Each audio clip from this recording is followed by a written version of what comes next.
Kaito. People keep asking us, where do I start? Which lesson is the most important? It's hard to choose. Every time we talk, we find a new piece of the puzzle. Exactly. So today, we're making it easy. We've taken all 10 of our master classes, every strategy, every story, and every vocabulary breakthrough, and put them into this one video. 3 hours of English training. No fluff. Just the deep work you need to actually reach fluency. Whether you're stuck on the intermediate plateau or just starting your journey, this is your complete roadmap. Lesson 1 starts right now. Close your eyes for a second. Imagine it is the end of a long day. You are sitting with a friend, the tea is warm in your hands, and they look at you and ask a very simple question. How is your day? And that is where my brain stops, Maria. I want to tell them about the beautiful bird I saw, or the funny mistake I made at work, or even how tired I feel. But when I open my mouth, only one word comes out. Good. Or if I'm feeling brave, it was busy. It was good. It was busy. It was fine. These are the 3 walls of the English learner. We call them the summary trap. When you use these words, you aren't sharing your life. You are closing a book before the story even begins. You have all these memories and feelings from the last 12 hours, but you don't have the thread to sew them together. It's frustrating. I feel like my life is a movie, but when I speak English, I only show the audience the title card. I don't show them the action, the colors, or the emotions. I feel like a boring person, even though my life isn't boring. You are not a boring person. And students, you are not boring either. You simply haven't learned the art of the narrative yet. In your native language, you tell stories naturally. You use sequence markers to show time. You use emotional adjectives to show how you felt. You use highs and lows to create a rhythm. Today, we are going to take your boring day and turn it into a masterpiece of English conversation. But Maria, my English is only A2 level. Can I really tell a masterpiece story with simple verbs? Smiling. Absolutely. A great story isn't about big words. It's about connection. Think of a movie. Sometimes the most beautiful scenes are just a character making tea or waiting for a bus. It's the way they show the moment that matters. Today, we are going to give you the tools to do exactly that. Over the next 20 minutes, we will explore 4 vital chapters of your story. 1. The story skeleton. How to use sequence markers like first, then, and finally to give your listener a map. 2. The highs and lows. How to add flavor to your day so it doesn't sound like a grocery list. 3. The irregular power verbs. Mastering the past tense verbs that actually matter. Went, saw, felt, and thought. And then what happened? I've always wanted to be the kind of person who can hold a conversation at a dinner table or a cafe without feeling like I'm taking an exam. That is exactly what this is. This isn't an exam, it's a bridge. By the end of this lesson, when someone asks you, "How was your day?" you won't give them a one-word answer. You will give them a window into your world. The rain is falling, the tea is hot, and the library is quiet. I think it's the perfect time to start. I agree. Let's leave the summary trap behind. Take a deep breath, find your inner narrator, and let's move into section 1, the story skeleton. To build a house, you need a frame. To tell a story, you need a skeleton. Without a skeleton, your story is just a pile of words that fall on the floor. I think my stories are usually just piles of words. I say, I woke up, I ate, I went to work, I came home. It sounds like a robot is speaking, Maria. It sounds like a list, and lists are for grocery stores, not for friends. The secret to sounding like a natural speaker is sequence markers. These are the road signs that tell your listener where the story is going. Let's look at the 4 most important markers for an A2 B1 student. First, this is your starting pistol. It tells us the day has begun. Then/next, these are your steps. They move the action forward quickly. After that is a bridge. It connects two related actions and gives the listener a tiny break. Finally is your anchor. It tells the listener the story is finishing so they can prepare to speak. Okay, so I take my robot list and I just add these words. Exactly. Let's try it together. Kaito, give me your robot list for this morning. I woke up, I made tea, I sat on the balcony, I started my drawing. Now, let's add the skeleton. Listen to the difference. First, I woke up. Then, I made some hot tea. After that, I sat on the balcony for a while. Finally, I started my drawing. Wow, it sounds smoother. It feels like a real memory now, not just a report. Be careful. There is a trap in Section 1. Many learners use the word "and" too much. I woke up, and then I ate, and then I went, and then... I do that. It's the easiest way to keep talking. It's easy, but it makes you sound tired. To sound more professional and fluent, you must change your markers. Instead of "and then," try "next." Instead of "and then," try "after a while." Instead of "and then," try "soon after." I want you to try this right now. Think about the first 3 things you did today. Only 3. First, after that, finally. Pause the video for a moment and say it out loud. Don't worry about the past tense being perfect. Just focus on the skeleton words. Did you do it? Notice how much more controlled your English feels when you know exactly which road sign to use next. I feel like I have a map now. I'm not lost in my own day. Good, but a skeleton is just bones. To make the story live, we need Section 2, the highs and lows. We need to add the skin and the feelings. We have our skeleton. First, then, finally. But if a story is just a skeleton, it's a bit scary, isn't it? It has no heart. It feels like reading a manual for a washing machine. First, put in the clothes, then add the soap. It's missing the feeling. Exactly. To make a story vibrant, remember our power word? You need highs and lows. In every boring day, there is at least one small high, something good, and one small low, something difficult. But Maria, my Tuesday was so normal. I just worked on my computer and then I cleaned my desk. There are no highs there. That's where you're wrong. A high doesn't have to be winning the lottery. A high can be a satisfying cup of tea. A low can be a frustrating computer error. Students, here is the secret. Every time you describe a task, I want you to put an emotional adjective in front of it. Don't say, "I worked." Say, "I did some productive work." Don't say, "I cleaned." Say, "I did some tiring cleaning." Oh, so I'm telling the listener how I felt about the work, not just that I did it. Precisely. If you say, "It was a stressful morning," I immediately want to know why. You've created a hook. Now I'm listening to your story, not just your list.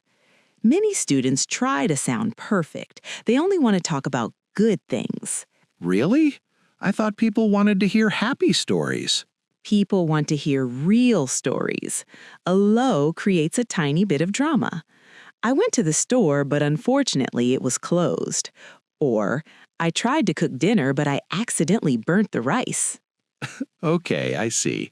When I say I burnt the rice, you feel sorry for me. We're connecting. Exactly. You've moved from information to connection.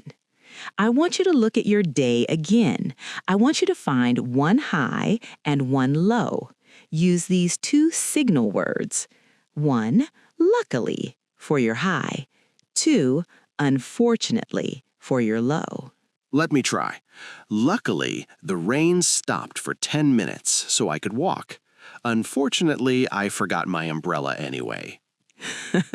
Perfect, Kaito. See how that feels like a real conversation now? Students, try it. Write your luckily, unfortunately pair in your notebook right now. Don't be afraid of the low. The low is what makes your English sound human.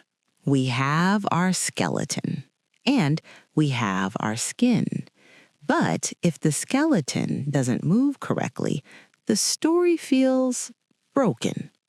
I'm talking about irregular verbs. Oh no, not the list. Go, went, gone, buy, bought. My head hurts just thinking about the 3 columns in my old school book. Smiling. We are throwing those columns away today. You don't need 100 verbs to tell a daily story. You only need about 20. I call them the tricky 20. These are the verbs you use every single day. I went, I saw, I had, I thought, I bought. But they don't follow the rules. Why can't I just say I go'd or I buy'd? Because your brain is trying to be logical, but English is a bit of a rebel. When you say I go'd, the listener still understands you, but the movie of your story pauses for a second. To be fluent, these 20 verbs need to be automatic. Students don't memorize letters, memorize sounds.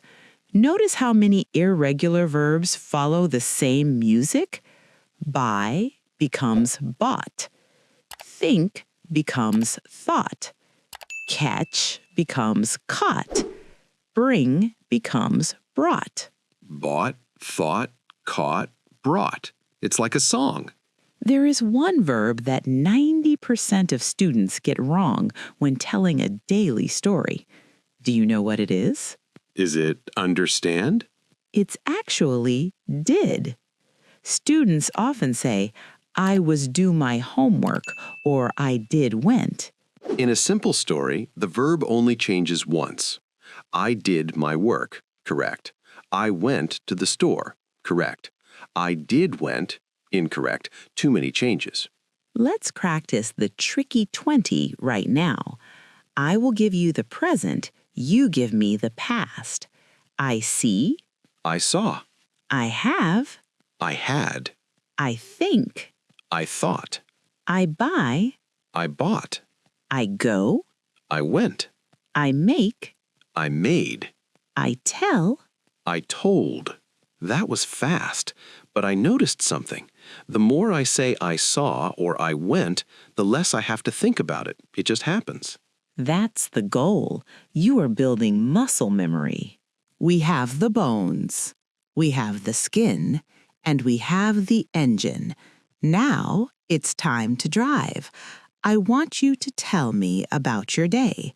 No summaries. No, it was fine. I want the evening narrative. Okay, I'm nervous, but I have my map. I have my markers. I'm ready. Remember, don't be perfect. Just be continuous. First, I woke up quite early because the sun was very bright. Then I made a delicious cup of coffee and I sat on the balcony. Luckily, it was very quiet outside, so I thought about my new drawing for a long time. After that, I went to the park. Unfortunately, it started to rain, so I got a bit wet.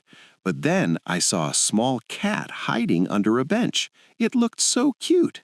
Finally, I came here to the library to meet Maria. Now I feel relaxed and happy. That was beautiful. Did you hear what he did, students? 1, he used first, then, after that, finally, the skeleton. 2, he used luckily and unfortunately, the highs and lows. 3, he used sat, thought, went, got, saw, came, the tricky 20. You know what? It didn't feel like I was doing a grammar exercise. It felt like I was sharing a memory. I could see the cat in my head while I was speaking. Why do we do this? We do this because when you tell a story like Kaito just did, you give the other person something to talk about. If Kaito says, "It was fine," I have nothing to say. But because he said, "I saw a cat," I can ask, "What color was the cat?"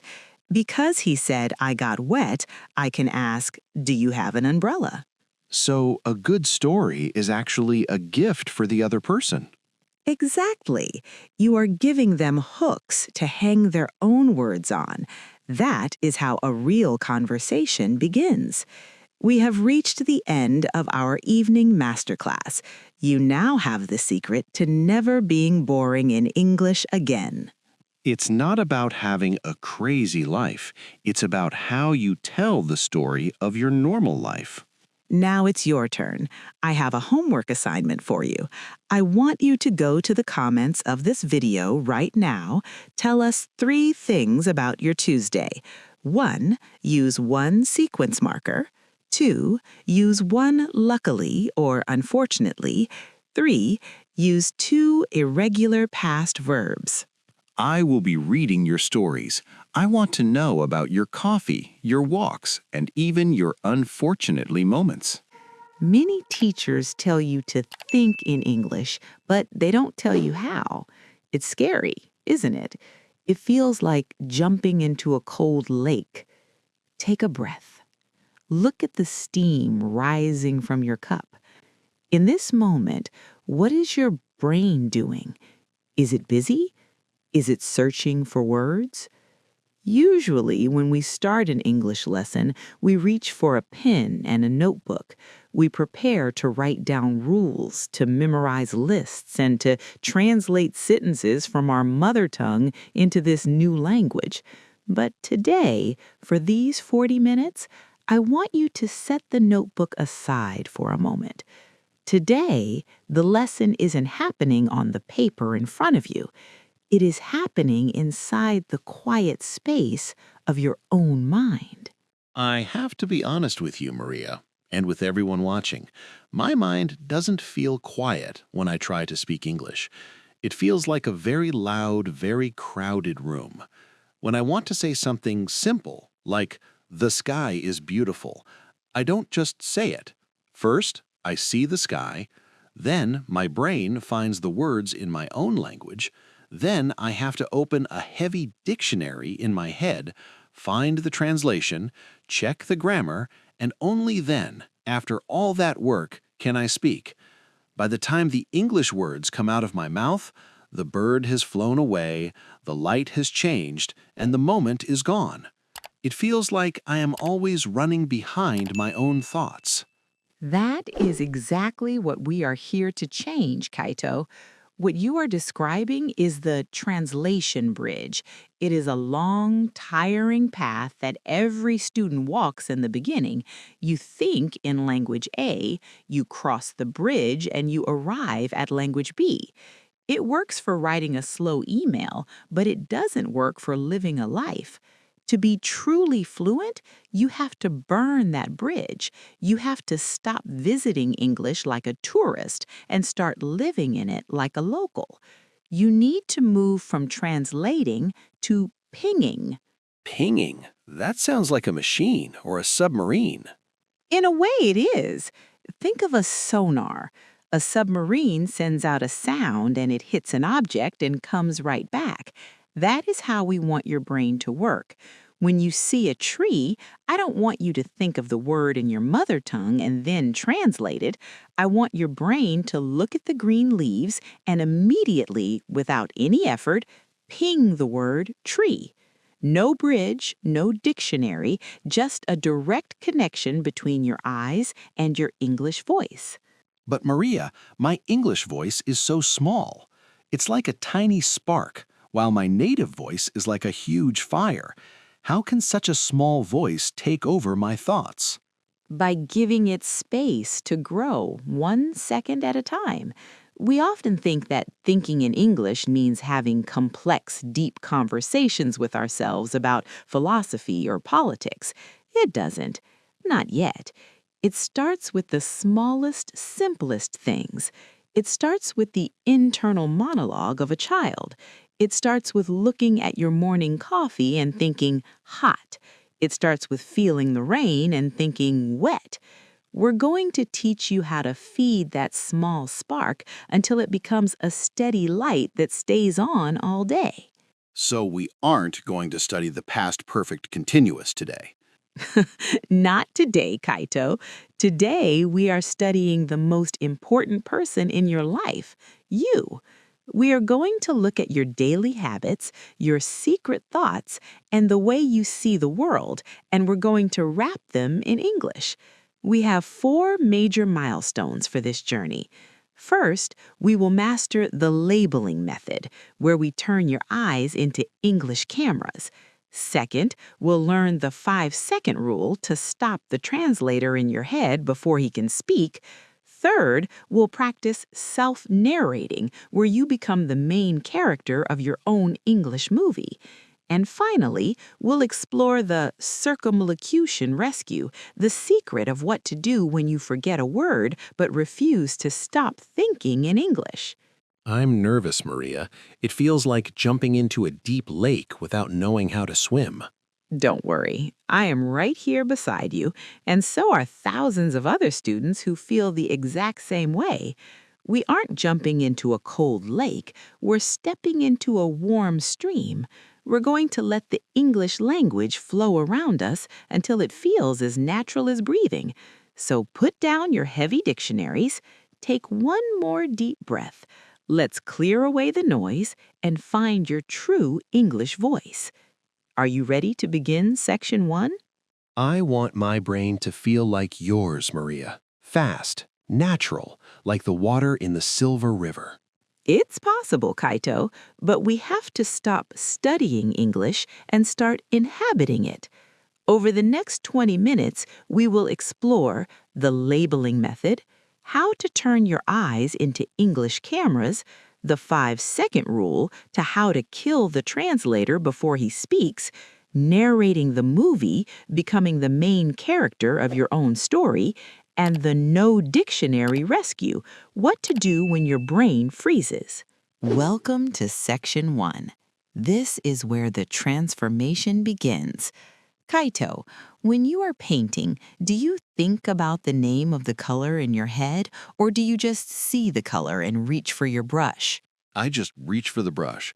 If I stop to say blue or cobalt in my head, I lose the rhythm of the painting.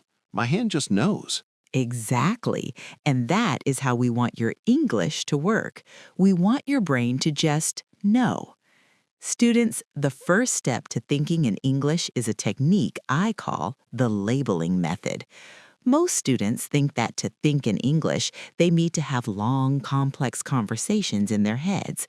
They try to think, I am walking to the kitchen to make a delicious chicken sandwich for my lunch. That's a lot of words. My brain gets tired just hearing that. It is too much.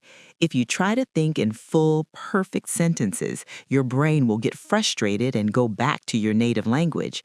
Instead, we are going to start with the ping. A ping is a single-word label. Right now, I want you to look at the room around you. Don't try to make a sentence. Just look at an object and ping the English word for it. Look at the floor. Ping, floor. Look at the window. Ping, window. Look at your hand. Ping, hand. So it's like I'm a child learning to speak for the first time. Precisely. You are training your brain to see an object and bypass or skip your mother tongue. When you see a chair, I want the English word to arrive at the exact same time as the image. No waiting, no translating. Okay, let me try. Table, pencil, tea, mist. Hey, that's actually much faster. I don't feel like I'm working as hard. That's because you aren't building the translation bridge we talked about. You are building a direct highway. Now let's take it a step further. Many teachers tell you to put physical sticky notes on your furniture. That is a great tool for beginners, but for you, my A1 and A2 students, I want you to use mental sticky notes. How does a mental sticky note work? Every time you touch an object today, I want you to stick the English word to it in your mind. When you touch the door handle to leave your room, think door. When you pick up your phone, think phone. what if I don't know the word? What if I touch something and realize I don't know the English name for it? That is the best part. That is a vocabulary gap. If you touch a curtain and you realize you don't know the word, don't go back to your native language. Just think new word. Then later you can look it up. But in that moment, keep the English rhythm alive. Let's practice right now. I am going to be silent for 20 seconds. I want you to look around your room. Every time your eyes land on an object, ping it in English. Don't worry about a or the, just the noun. I'll do it too.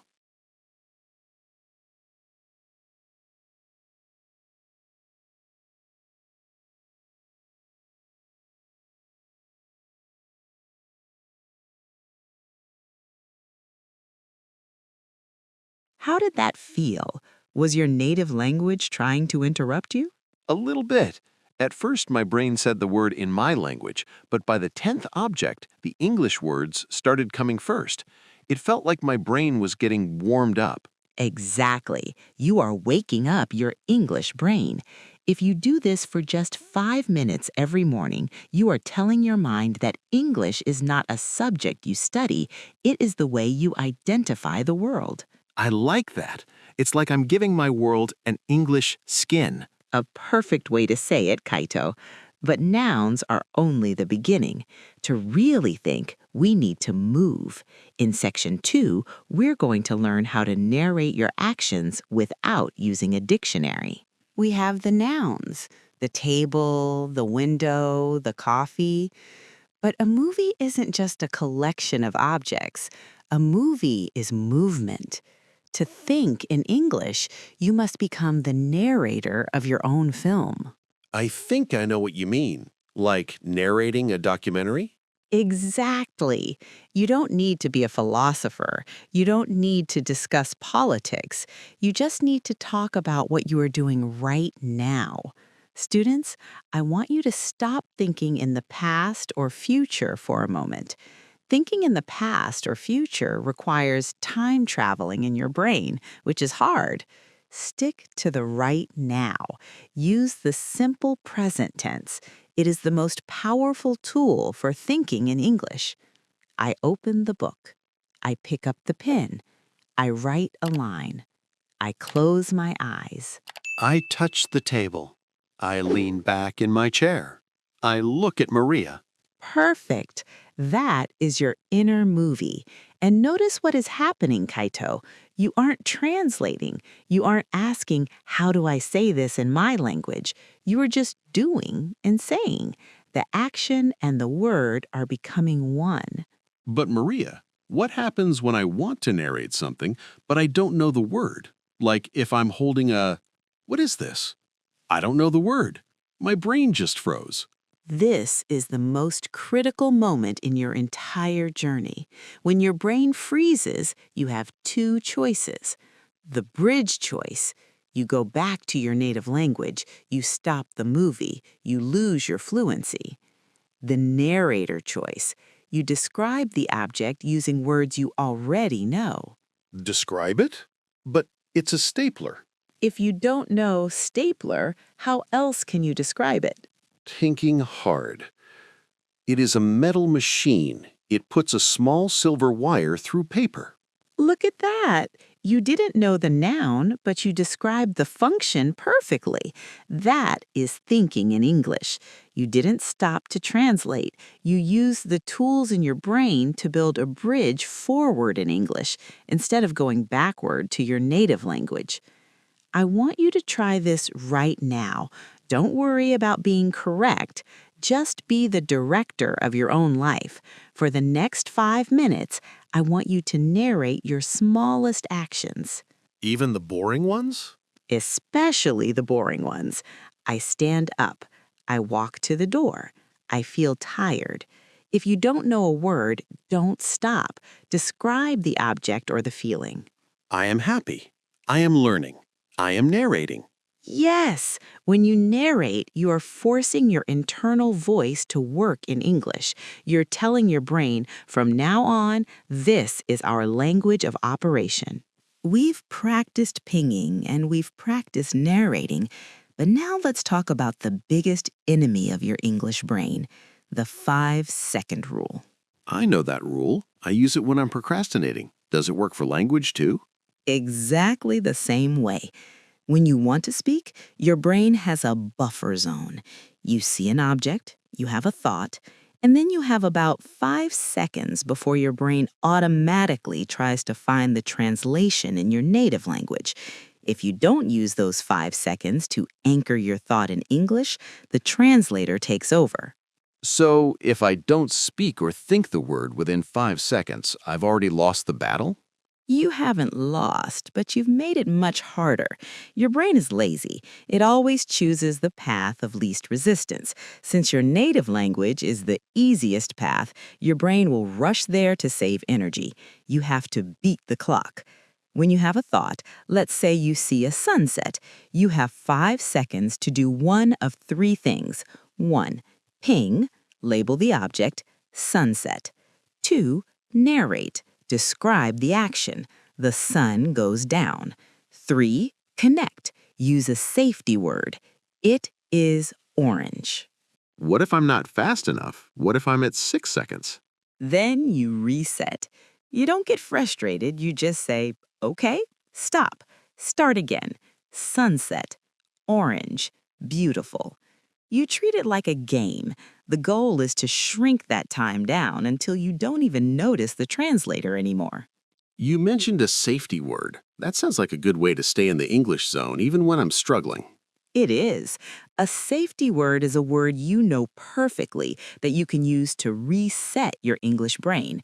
If you feel yourself slipping into your native language, or if your mind goes blank, you just say to yourself, okay, it is good. It is here. Oh, so I don't even need to describe the object. I just need to get my brain back into English mode? Precisely. Use your safety words as a landing pad. Once you've landed back in English, you look at the object again and try the ping or the narration one more time. Let's do a quick drill.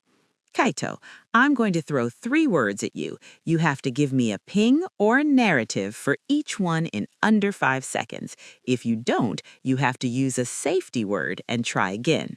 I'm ready. Let's go. First one, moon. Night. It glows. Great. Second one, street. Long road. You made it. That was right at 4 seconds. Last one, regret. Stopped. Looked confused. Took a breath. It is sad. See, you were at 6 seconds, but you used it is sad as your safety net. You stayed in English the whole time. You didn't translate. You stayed in the game. That feels like an actual sport. My heart is beating faster. That's the feeling of your brain learning, Kaito. That adrenaline is what builds the new neural pathways. We have reached the final mountain of our journey. You can ping, you can narrate, and you've learned to beat the 5-second translator. But what happens when you are in a real conversation or a deep thought and you hit a wall? You want to say a specific word, maybe it's compass or architecture or anxiety, and it just isn't there. That is my biggest fear, Maria. When that happens, I feel like I am falling. My brain shuts down, I say I don't know, and I go back to my native language to feel safe. That I don't know is a white flag of surrender, Kaito. Today, we are burning that white flag. In English, we have a fancy word for the solution, circumlocution. Circumlocution? That sounds like a magic spell. It is a magic spell for fluency. Circum means around, and locution means talk. It simply means talking around the word. When you forget a noun or a verb, I want you to use the 3 pillars rescue. Don't stop, don't translate, just use these 3 pillars to describe it. The category, what kind of thing is it? A tool, a feeling, a place? The function, what does it do? It cuts, it helps me sleep, it makes music. The appearance. What does it look like? It's round, it's heavy, it's made of wood. Okay, let's try it. Suppose I forget the word for mirror. Perfect. Don't use your native language, use the pillars. Okay, pillar 1, category. It is an object for the house. Pillar 2, function. I use it to see my face when I brush my teeth. Pillar 3, appearance. It is glass and it is shiny. Exactly. You never said mirror, but everyone understands you.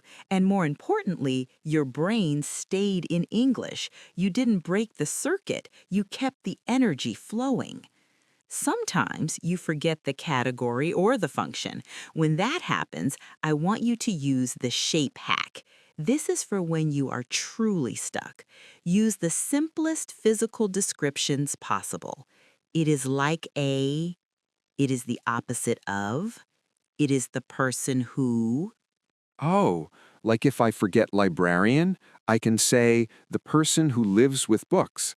Yes. Or if you forget cold, you say the opposite of hot. Students, this is the secret of the most fluent speakers in the world. They don't know every word. They just know how to dance around the words they don't know. This is your final challenge for the masterclass. I am going to show Kaito an object that he isn't allowed to name. He has to describe it using the 3 pillars, and I want you to try and guess what it is in the comments. I'm ready. Give me the mystery. Okay. Category. It is a thing for the kitchen. Function. We use it to make the bread brown and hot. Appearance. It is a small silver box with 2 holes on the top. Did you hear that? He didn't use the noun, but the English engine in his head is running at 100 miles per hour. He is thinking in English. I didn't even think of the word in my language. I was too busy looking for the pillars. You've done it. You have the ping, the narrator, the 5-second rule, and the rescue. You have all the tools to remove the translator bridge. It feels different now. English isn't just a book in my bag anymore. It feels like a part of my eyes and my ears. That is the goal. Remember, fluency is not about being perfect. It is about being continuous. Don't let the translator stop your movie. Keep the camera rolling.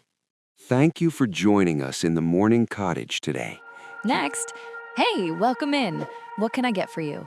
We've got a Colombian dark roast on special, or if you're feeling fancy, the lavender foam latte is pillar. Oh, and just so you know, the card machine is acting up, so it's cash only today. That cool? Wait, Colombian foam card machine? What does she say about the milk? My head, it's spinning. I know these words. Why can't I find them? Yes, water, please. Kaito, wait. You love coffee. You've been practicing your ordering at a cafe vocabulary for 3 weeks. What happened back there? I don't know. I saw her face, I heard how fast she was talking, and my English just died. It vanished. I felt like a child. I'm so frustrated. I have 1,000 words in my head, but in that moment, I had 0. Listeners, if you are nodding your head right now, I want you to take a deep breath. You aren't bad at English. What Kaito just experienced wasn't a language failure. It was a biological hijack.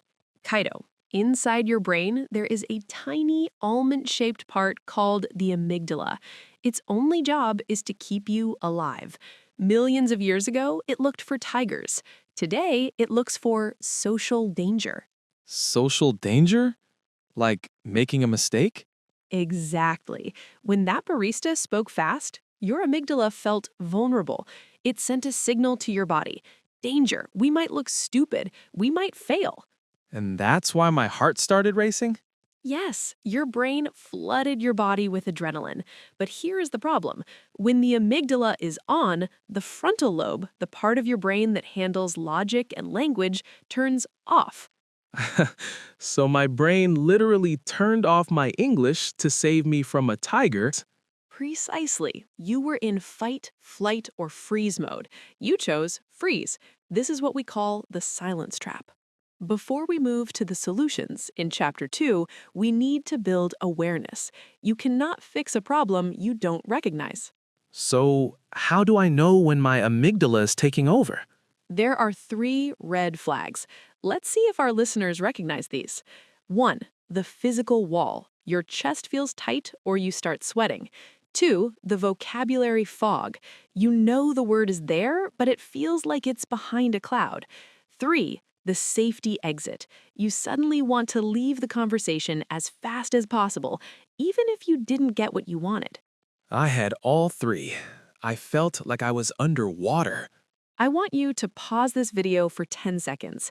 Think about the last time you froze. Where were you? Was it at a job interview? Was it talking to a tourist? Write it down in the comments. By naming the moment, you take the power away from the tiger. Okay, amygdala. I understand the science now. My brain is trying to protect me, but it's actually making my life harder. But knowing why it happens doesn't help me order my coffee. How do I stop it? You can't stop the amygdala from firing, it's an instinct, but you can learn to bypass it. Bypass it? Like a shortcut? Exactly. In Chapter 2, we are going to learn the 3-second safety phrases. These are small linguistic anchors that tell your brain, it's okay, we're safe, keep the English turned on. I need those. I'm tired of drinking just water when I wanted a latte. Then, let's move to Chapter 2, the emergency toolkit. Okay, my amygdala is trying to save me from a coffee shop tiger. I get it. But when the barista is staring at me and my brain goes 404 not found, what do I actually say? You need a reboot phrase. Think of your brain like a computer that has frozen. You don't try to run a heavy program like perfect grammar when it's frozen. You just hit Control-Alt-Delete. I wish my mouth had a Control-Alt-Delete button. It does. It's called a linguistic anchor. These are short, automatic phrases that do 2 things. 1, they tell the other person you are thinking so they don't walk away. 2, they tell your brain, slow down, we are just talking. We are safe. Let's learn the first one. It's the great question anchor. Aaron, if I ask you something difficult in English, what's the first thing you usually do? I look at the ceiling and say, for 10 seconds. Exactly. And that signals to your brain that you are failing. Instead, I want you to say, that's a great question. Let me think for a second. That's a great question. Let me think for a second. But Aaron, what if they just ask me for my name? It's not a great question. Even better. It makes you sound confident and thoughtful. While you're saying that sentence, which you have memorized so well, you don't even have to think, your frontal lobe is rebooting. It's finding the answer while your mouth is busy. Okay, I like that. What's the second one? The word gap anchor. When you forget a specific word, don't stop talking. Say, I forgot the word. How do you say, and then describe it. I forgot the word. How do you say the coffee with a lot of milk? Precisely. You are collaborating now, not just performing. You've turned a test into a conversation. Now, let's talk about the 3-second rule. Listeners, this is the most important part of Chapter 2. Is this where I wait 3 seconds before I speak? Yes. Most students think that fluency means speed. They try to answer in 0.5 seconds. That pressure is what causes the freeze. So if I wait, I won't look stupid? Actually, you look more powerful. Confident people take up space, and they take up time. When someone asks you a question, count to 3 in your head. 1, 2, 3. Then use an anchor. Okay. 1, 2, 3. That's a great question, Aaron. I think the 3-second rule is very difficult to do when I'm nervous. Okay, it's time for a brain drill. I am going to ask you a fast question. I want you to use the 3-second rule, then use an anchor, and then give a simple answer. Ready? So, what are your long-term goals for your career in the next 5 years? That's a great question. Let me think. In 5 years, I want to be working in a global company using my English every day. Excellent. Listeners, did you do it? Did you feel the freeze start to melt? I felt it. By the time I finished the anchor, the tiger was gone. I was just talking. But being calm is only half the battle, Aaron. Even if you are calm, you still need to know how much to say. In Chapter 3, we're going to learn why trying to be perfect is actually what's making you fail. We call it the 70% rule. I tried the anchors. They helped me start, but then I get stuck again. I'm trying to say exactly what I mean, but I can't find the perfect grammar. I want to use the present perfect continuous, but I keep using the past simple. It feels unprofessional. You are falling into the perfectionist trap. You're trying to build a golden bridge when all you need is a wooden one to cross the river. But shouldn't I try to be 100% correct? I'm an English student. No. In real-world communication, 100% accuracy is a cage. If you wait until you are 100% sure of a sentence, you will stay silent for 10 minutes. By then, the conversation is over. I want you to start using the 70% rule. What's that? It means if you can communicate 70% of your idea using simple words, you have won. You don't need the perfect word, you need the available word. So if I want to say the atmosphere in the restaurant was incredibly sophisticated, but I don't know the word sophisticated. Then you say the restaurant was very nice and the people were quiet. But that's so simple. A child could say that. Exactly. And a child gets what they want. The person you are talking to doesn't care about your grammar. They care about your meaning. When you aim for 70%, your amygdala stays calm because the task is easy. When you aim for 100%, your brain panics. Let's practice simplification. Listeners, I'm going to give you a high-level sentence. Your job is to use the 70% rule to say the same thing using basic English. Challenge 1. I am currently contemplating a career pivot due to the lack of upward mobility in my current firm. 1, 2, 3. I am thinking about a new job because my current job is not getting better. Cheering. Perfect. 100% communication, 0% stress. Challenge 2. The torrential downpour necessitated the cancellation of our outdoor excursion. It rained too much, so we stayed home. See? You saved 20 seconds of thinking time. That 20 seconds is what keeps the flow of the conversation alive. Flow is more important than accuracy. I want you to stop seeing mistakes as failures. See them as data. Data? Like a computer program? Yes. When you make a mistake and the person still understands you, that is a success. You successfully hacked the language. You used 70% to get 100% of the result. I feel lighter. It's like I don't have to carry a heavy dictionary in my head anymore. Good, because you're going to need that energy for our final section. Now that we have the science, Chapter 1, the anchors, Chapter 2, and the 70% rule, Chapter 3, it's time to put them all together in a live simulation. Better. We're going to a job interview. Okay, I'm ready. Let's move to Chapter 4, the social shadowing masterclass. Kaito, you look different. You aren't sweating, and you aren't looking at the ceiling for words. I'm using the 70% rule, Maria. I'm not trying to be a professor. I'm just trying to be Kaito. But I'm still a little nervous about this interview. That's normal. We are going to use active shadowing. Listeners, I am going to be the interviewer. I will ask Kaito a stress question. Kaito will use a 3-second anchor, then a 70% answer. Your job is to listen to Kaito, then repeat exactly what he says during the silence. We will do this 3 times. Ready? Round 1, the weakness question. Kaito, tell me, what is your greatest professional weakness? That's a great question. Let me think. I think my weakness is that I want to finish my work too fast. Sometimes I need to slow down and check the details.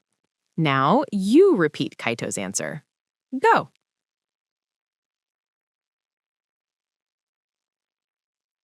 Round 2, the conflict question. How do you handle it when a teammate disagrees with your idea? I forgot the word. How do you say when you listen to both sides? Ah, a compromise. I try to find a compromise. I listen to them and we find a solution together. Your turn. Repeat after Kaito. Focus on his calm tone. Round 3, the future question. Why should we hire you instead of the other 50 candidates waiting outside? That's an interesting question. I think you should hire me because I am a very fast learner and I care about the success of this team. Last one, speak with confidence. Kaito, you did it. You didn't freeze, you didn't panic, and most importantly, you didn't stay silent. It felt so much easier when I wasn't fighting my own brain. I realized the barista and the interviewer aren't tigers. They're just people who want to talk to me. And that is the secret, everyone. The silence trap only works if you believe that mistakes are dangerous. Once you accept the 70% rule, you are free. If you enjoyed this podcast, please tell us in the comments which anchor phrase are you going to use tomorrow. Kaito, you look like you've been staring at that same page for 20 minutes. Is the book that interesting, or are you just gone? I'm gone, Maria. I'm reading this article and I understand every single word. I know the grammar, I know the vocabulary, but if you asked me to explain it to you right now, I'd probably just say, it's a good story. My mind feels like a library where all the lights have gone out. I know the books are there, but I can't find anything. Welcome to the intermediate plateau, Kaito. It's the most crowded place in the world. Crowded? It feels lonely. I feel like I stopped growing months ago. I'm not a beginner anymore. I don't make baby mistakes, but I don't feel fluent either. I'm just stuck in the middle. That's exactly what the plateau is. It's a giant, invisible wall. When you're a beginner, progress is fast. Every day you learn a new color or a new verb, and it feels like climbing a ladder. But then you reach the middle, and suddenly the ladder is gone. You're standing on a flat, gray plain. You're walking and walking, but the view never changes. Is this it? Is this as good as my English will ever get? Not at all. But the tools that got you to the wall won't help you get over it. You can't just study harder anymore. You have to study differently. Today, we're going to talk about why your brain has stopped expanding and how to break the engine so you can build a better one. Break the engine? That sounds dangerous. Sometimes you have to break a bad habit to make room for a great one. We're going to look at the psychology of why we get stuck, and I'm going to tell you a story about a man who knew perfect English but couldn't buy a loaf of bread without shaking. I think I know that man. I think he might be me. Let's find out. Let's head into Chapter 1. I want to tell you about Leo. Leo was an architect from a small town who moved to a big, bustling city for his dream job. Now, Leo was a star student. For years, he spent 3 hours every night with his head in a book. He could recite every irregular verb from abide to write. He was a master of the past perfect, the conditional, and the passive voice. He sounds like the perfect learner. Why was he a silent architect then? Because Leo was building a paper library instead of a live bridge. In his mind, English was a series of math equations. He thought that if he just collected enough rules, fluency would magically appear. One day, he was in a high-stakes meeting with his boss and a major client. The client looked at Leo's design and asked, "Why did you choose this specific material for the foundation?" That should be easy for an architect, right? In his native language, yes, but in English, Leo froze. He started a mental search.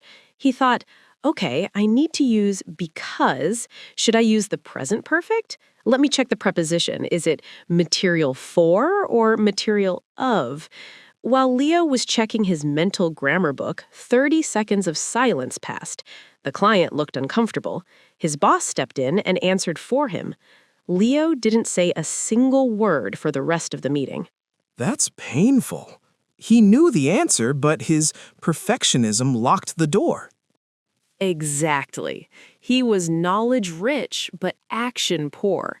He had 1,000 bricks, but didn't know how to lay them quickly. He was waiting for a perfect sentence that doesn't exist in real life. But then, a week later, something happened. A pipe burst on the construction site. Water was everywhere. Leo ran to the site, saw the foreman, and screamed, "Pipe break! Water out! Stop valve now!" That's not architect English. That's survival English. It was broken English, Kaito. But do you know what happened? The foreman understood. The water stopped. The building was saved. In that moment of panic, Leo's grammar filter broke.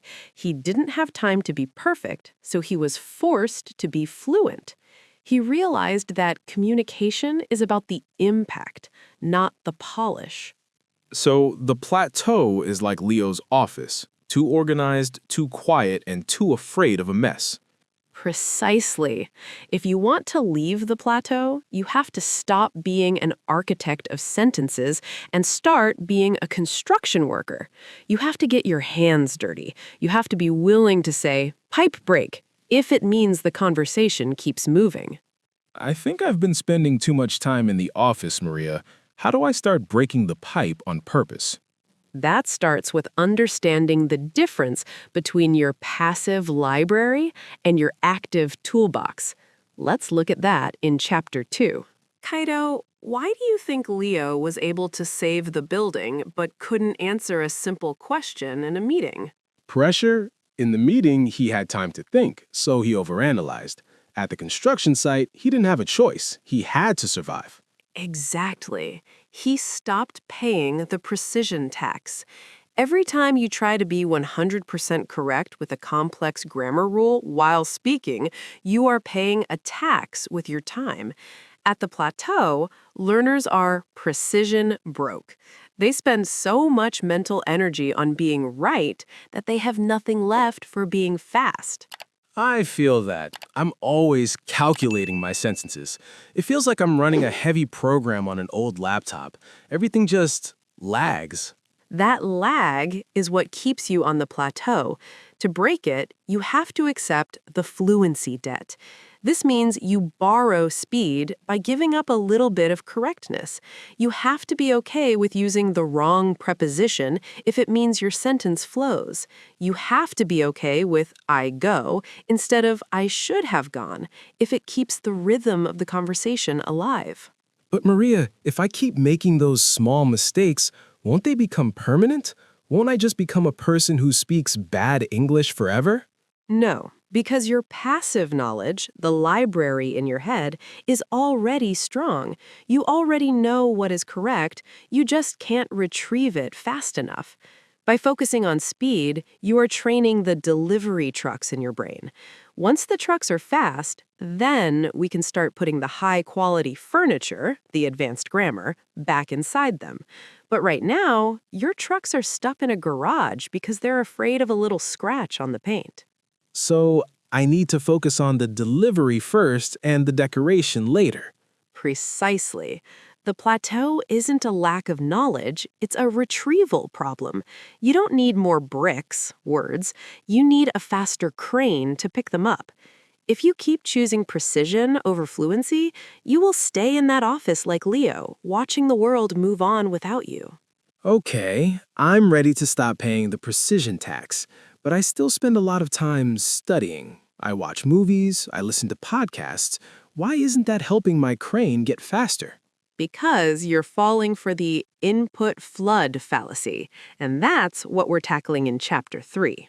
Kaito, tell me the truth. How many English learning videos did you watch this week? And be honest. Maybe 10? Plus 3 movies in English. And I listened to a podcast while I was at the gym. I'm putting in the hours, Maria.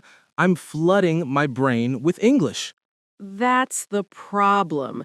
You are flooding it, but you aren't filtering it. This is the input flood fallacy. It's the belief that if you just stand in the rain long enough, you'll eventually become the rain. But human brains don't work like that. At the intermediate level, passive listening is just background noise with a fancy name. But everyone says immersion is the key. If I listen to English for 4 hours a day, shouldn't I be getting better? Not if your brain is on cruise control. Think about it. Have you ever driven a car for 30 minutes and realized you don't remember the last 10 miles? Your brain was on autopilot. When you watch a movie with subtitles or listen to a podcast while lifting weights, your brain is doing the same thing. It's hearing the English, but it isn't wrestling with it. Wrestling with it? That sounds exhausting. It should be. Growth only happens in the struggle zone. Passive input is edutainment. It's 90% entertainment and 10% education. To break the plateau, you need to turn the flood into a fountain. You need output-oriented input. Okay, how do I wrestle with a movie? Do I fight the TV? Not quite. You use the shadowing or summarizing technique. Instead of watching 60 minutes of a show, watch 5 minutes. Then pause it. Try to repeat exactly what the character said, the rhythm, the emotion, the speed. Or even better, explain the plot of those 5 minutes out loud to your kitchen wall. If you can't explain what happened in English, you didn't learn anything, you just watched something. So 10 minutes of active wrestling is better than 2 hours of passive flooding? Every single time. You need to stop being a consumer and start being a producer. Because the more you consume without producing, the more constipated your English becomes. You have all this information inside, but it has no way out. I definitely feel English constipated. I have the words, but they're stuck. Then let's open the gates. But we aren't going to use all 50,000 words. We're going to start with just one.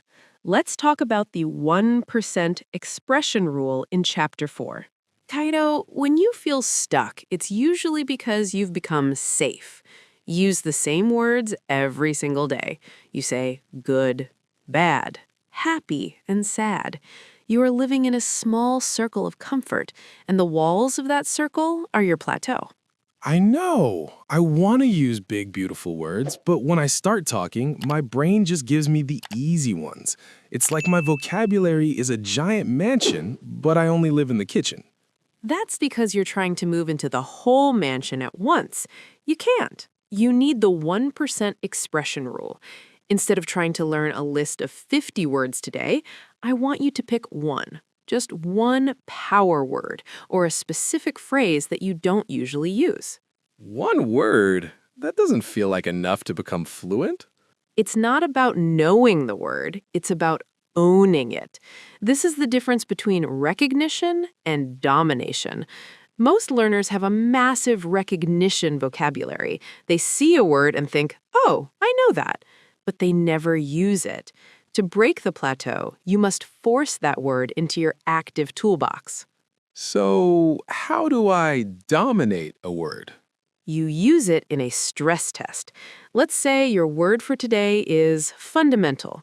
Instead of saying important, You must force yourself to use fundamental 3 times today. Tell your barista the coffee is fundamental to your morning. Tell your friend that sleep is fundamental to your health. It will feel awkward at first, maybe even a little silly, but you are stretching the muscles of your brain. I see. By forcing it into a real conversation, I'm telling my brain that this word isn't just a guest in the library, it's a worker in the construction site. Exactly. If you add just 1% of new expression every day, in 3 months, you will be a completely different speaker. You don't need a revolution, Kaito. You need an evolution. Stop trying to climb the whole wall and just focus on placing 1 new brick. 1 brick a day. I can do that. I'm going to start with fundamental right now. It is fundamental that we finish this podcast with a strong summary. Perfect usage. Let's wrap this up and give our listeners their final audit for the week. Kaito, look at your notebook. We started today feeling stuck, but we're leaving with a map. Let's make sure everyone has the right markers for that map before we step back out into the world. I've got them right here. 5 words that changed how I see the wall. Number 1, plateau. It's that long, flat period where you feel like you aren't improving. Remember, the plateau isn't a dead end. It's just a place where you have to change your strategy. And number 2, precision. This is being exact and accurate. We learned that too much precision can actually be a tax that slows us down. Sometimes you have to trade precision for speed. Exactly, which leads to number 3, fluidity, or fluency.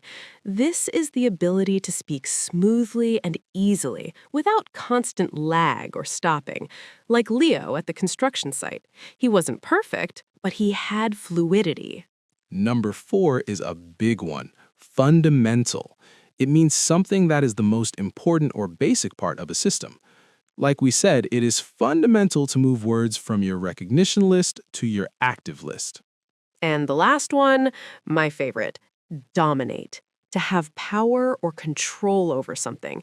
Don't just know a word, use it, stretch it, and force it into your life until you dominate it. Plateau, precision, fluidity, fundamental, and dominate. I feel like my construction site is finally open for business. I'm glad to hear it. Now, for everyone listening, your challenge this week is the Leo moment. Go to the comments and tell us about a time you were silent because you were afraid of making a mistake. Then write 1 sentence using your 1% word for today. I'll be reading them. I want to see which words you guys are choosing to dominate. Kaito, you haven't touched your coffee. It's getting cold. I'm exhausted, Maria. I spent all day studying. I watched 3 grammar videos, I scrolled through vocabulary apps for an hour, and I organized my notebook.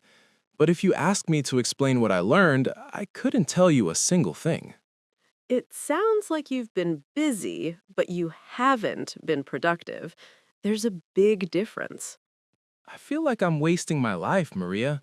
I have these big dreams of speaking English fluently and getting a better job, but the days just disappear. Where does the time go? Time doesn't just disappear, Kaito. We give it away, bit by bit, to things that don't matter. But today, we're going to stop. We're going to find those missing hours and give them back to your future. Welcome back to the podcast, everyone. If you've ever reached the end of your day feeling guilty, like you worked hard but achieved nothing, this episode is for you. I think a lot of people feel like me, Maria. We want to improve, but we're paralyzed. We think we need more time, but maybe we just need to stop wasting the time we already have. Exactly. Today, we aren't just talking about English grammar. We are talking about the grammar of time. Because if you can't control your schedule, you will never master a language. We've broken this down into 5 chapters that will help you stop the leak in your life. What are we covering first? We're starting with the biggest lie we tell ourselves, the illusion of being busy. We're going to look at why checking boxes isn't the same as making progress. If you're ready to stop wasting your potential, let's get into Chapter 1. Kaito, stop. Just for a second. Look at your hands. They're shaking. I'm just trying to find that one idiom from yesterday, Maria. I have it written down somewhere in these 3 notebooks. I spent 2 hours last night color-coding my vocabulary. Verbs are blue, nouns are red. It looks amazing, right? I was up until 1 a.m. working on this. It's beautiful, Kaito. The calligraphy is perfect. But let me ask you something. In those 2 hours of color coding, how many times did you actually say those words out loud? Well, I didn't. I was focusing on the system. If the system is perfect, the learning will be easy. That's how it works, isn't it? No, Kaito, that's the illusion of busy. It's a ghost that haunts every student. We confuse motion with progress. Motion is when you're doing things, moving around, feeling tired. Progress is when you're actually closer to your goal. You can run on a treadmill for 10 miles and work up a huge sweat. That's motion. But when you get off, you're still in the same room. You haven't traveled anywhere. But I felt so productive last night. I felt like I was winning because I was working while everyone else was sleeping. That's the trap. Your brain loves fake work because it's safe. Organizing a notebook doesn't risk failure. Highlighting a textbook doesn't make you feel stupid. But speaking to a native speaker, writing a difficult essay without a dictionary, that's terrifying. Your brain is a master manipulator, Kaito. It gives you a little hit of dopamine for the easy tasks so you can avoid the scary tasks that actually lead to fluency. So all that time, it was just a waste? Not a total waste, but it was inefficient. Think of your energy like a battery. You have 100% at the start of the day. If you spend 80% of that battery preparing to study, finding the right lo-fi playlist, checking 5 different dictionaries, cleaning your desk, you only have 20% left for the actual hard work of thinking. You're exhausted, but you've done nothing. I see it now. I'm a professional preparer. I'm always getting ready for the race, but I never actually run it. How do I stop this? How do I know the difference between real work and the illusion? You need to perform a value audit. Look at your task and ask, if I do this perfectly, will I be better at speaking English tonight than I was this morning? If the answer is maybe or eventually, it's probably an illusion. If the answer is yes, because I'm practicing a difficult sound, or yes, because I'm using a new grammar structure in a sentence, then it's real work. I think I spent 3 hours today just browsing for the best English podcast. I didn't even listen to one. I just looked at the covers. That's the digital version of the illusion. We collect information because it makes us feel like we are becoming smarter. But information isn't knowledge until it's applied. A man who reads 100 books on how to swim but never touches the water will drown the moment he falls in a pool. Stop being a collector of English, Kaito. Start being a user. A user. Okay. I need to get into the water. Exactly. And the water is cold and it's deep, but it's the only way to swim. Now put the colored pens away.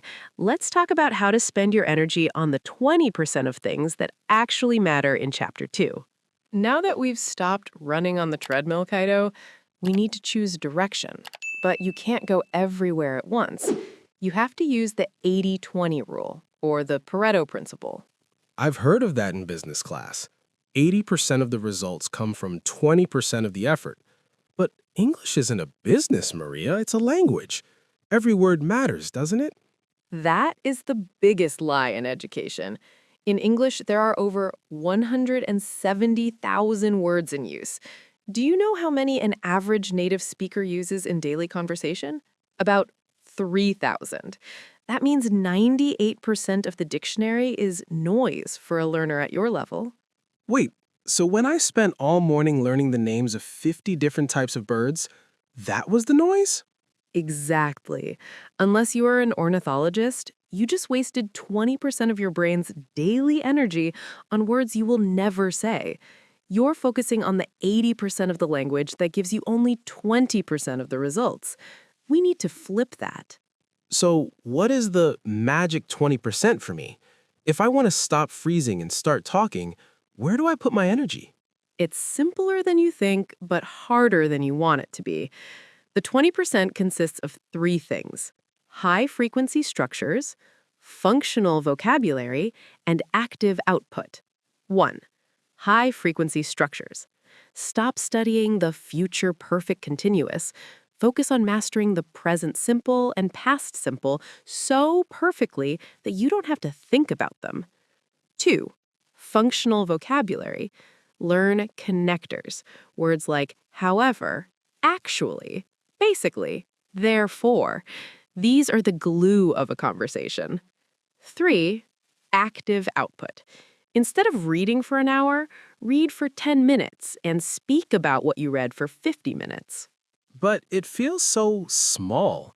I feel like I'm not learning enough if I'm only practicing a few things. Kaito, would you rather know 10,000 words that you can only recognize in a book, or 500 words that you can use as weapons in a real conversation? Fluency isn't about how much you know. It's about how much you can do with what you know.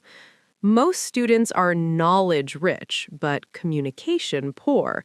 They have a Ferrari in the garage, but they don't know how to drive it. I definitely have a Ferrari that's just sitting there gathering dust. So if I focus only on this 20%, what happens to the rest of the time? You get your lives back. If you focus on the vital few tasks, you can achieve in 1 hour than you used to achieve in 5. You can stop feeling guilty about not studying enough because you know that the work you did do was the work that actually counts. It's like a shortcut that isn't a cheat code. It's just efficiency. It's a strategy, Kaito. But even with a strategy, there is one thing that can destroy your 80-20 plan: distractions. And that's what we're tackling in Chapter 3. That sound, Kaito, that is the sound of your progress dying. It was just a notification. It takes 2 seconds to look. I can check it and get right back to the 80-20 rule we just talked about. I'm a good multitasker, Maria. There is no such thing as multitasking, Kaito. There is only task switching, and the cost of switching is higher than you think. When you look at that screen for 2 seconds, your brain doesn't just pause your English study, it shatters it. Shatters it? That seems a bit dramatic, doesn't it? Think of your focus like a train. It takes a long time and a lot of energy to get that train moving at 100 miles per hour. That's deep work. When you check your phone, you are pulling the emergency brake. The train stops instantly. Even if you put the phone down after 2 seconds, it takes your brain another 20 minutes to get back to that top speed. If you check your phone every 15 minutes, your train never actually moves. You are just standing in the station, burning fuel. So that's why I feel like I'm studying for 3 hours, but I don't remember anything. My train never left the station.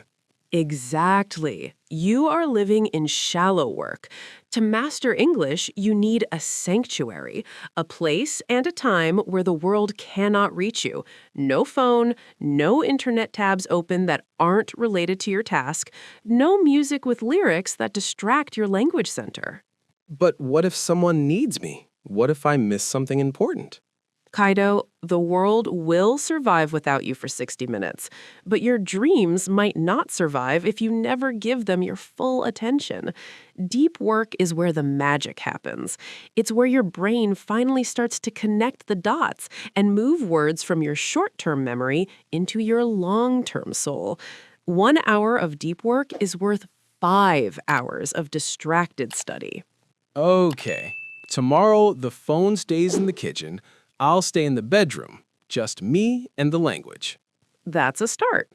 But be careful. Once you are alone in that room, a new enemy will appear. Not a phone, but a voice in your head that says, "This isn't perfect yet. Don't show it to anyone." And that leads us to chapter 4, the perfectionism trap. That's the third time you've erased that sentence, Kaito. What's wrong with it? It's not right. I used went, but I think I should have used had gone, or maybe was going. If I say it wrong, people will think I'm uneducated. I can't post this comment on the forum until it's perfect. Kaito, perfectionism is just procrastination in a fancy suit. You think you're being high quality, but really you're just afraid. You're using perfect as a shield to protect yourself from being judged. But isn't it good to want to be correct? If I don't aim for 100%, I'll just make mistakes forever. There's a massive difference between striving for excellence and being paralyzed by perfection. Perfectionism is a time thief. You just spent 15 minutes on one sentence. In that same time, you could have written 10 imperfect sentences, made 3 mistakes, and learned from all of them. 10 sentences, but they would be full of errors. Exactly, and that is how you grow. Mistakes are the data your brain needs to recalibrate. If you never make a mistake, your brain never learns where the boundaries of the language are. By trying to be perfect, you are actually slowing down your evolution. You are choosing to be correct and slow instead of fluent and brave.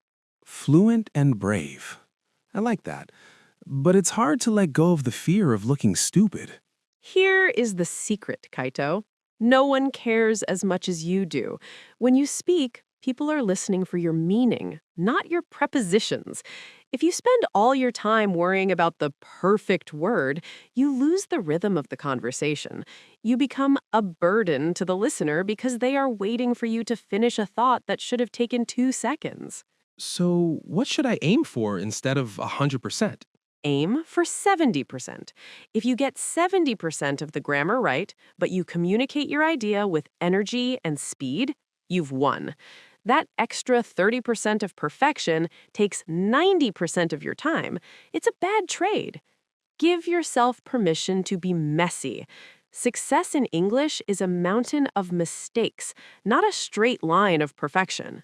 Okay, 70%. I can do 70%. I'm going to stop erasing and start moving.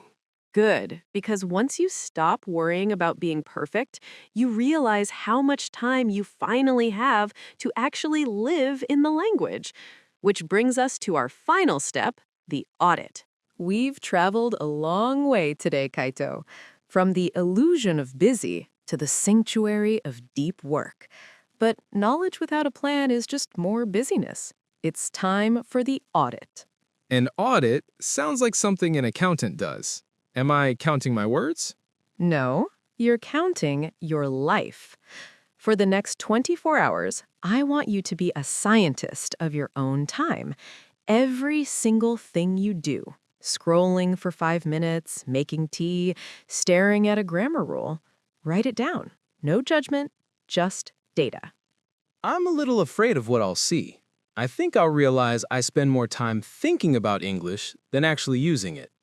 That realization is the beginning of freedom, Kaito. Most people say, I don't have time to study. But when they do an audit, they find 2 hours of gray zone time. Time where they weren't working, but they weren't resting either. They were just drifting. Drifting? That's exactly how it feels, like I'm lost at sea. So here is your challenge, and the challenge for everyone listening. Look at your audit, find one fake work task and delete it. Find one distraction and move it to your sanctuary. And most importantly, find your vital 20% and do it first, before the world wakes up, before the emails start, before the perfectionism kicks in. My vital 20%. For me, that's just opening my mouth and speaking for 10 minutes. No books, no pens. Just me and the language. Exactly. When you say yes to a distraction, you are saying no to your future self. You aren't losing time, Kaito. You are giving it away to people and apps that don't care about your dreams. It's time to stop being generous with your time and start being greedy for your growth. I'm ready, Maria. I'm going to buy my time back. I know you will. And to everyone listening, your time is the only thing you can't get more of. Spend it on the things that make you feel alive. Before we go, Kaito, let's look at the tools we use today. Not the hammers and nails, but the words. If our listeners want to talk about productivity in English, they need these 5 power words from our conversation. I'm ready. I've got my pen. What's the first one? Number 1 is illusion. I called it the illusion of busy. An illusion is something that looks real, but it isn't, like a magic trick. When you spend hours organizing your desk instead of studying, it looks like work, but it's just an illusion of progress. I like that. It's a fake reality. And the second one? You used it a lot in Chapter 2. That would be vital. I talked about the vital few tasks. Vital is much stronger than important. It means something is absolutely necessary for life or success. Your heart is a vital organ. In English, speaking is a vital skill. Highlighting your textbook? That's just extra. Vital. Like medicine. Okay, and what about that place you told me to build, the sanctuary? Exactly. A sanctuary is a holy place, a place of safety and peace where no one can hurt you or bother you. In productivity, your sanctuary is a space where your phone and your distractions are banned. It's where you go to do your deep work. I'm building my sanctuary tomorrow. No phones allowed.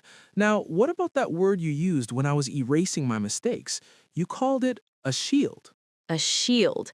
In history, soldiers used shields to protect themselves from arrows. I told you that perfectionism is a shield. You use it to protect your ego because you're afraid of looking stupid or making a mistake. But if you keep the shield up all the time, you can't move forward to attack your goals.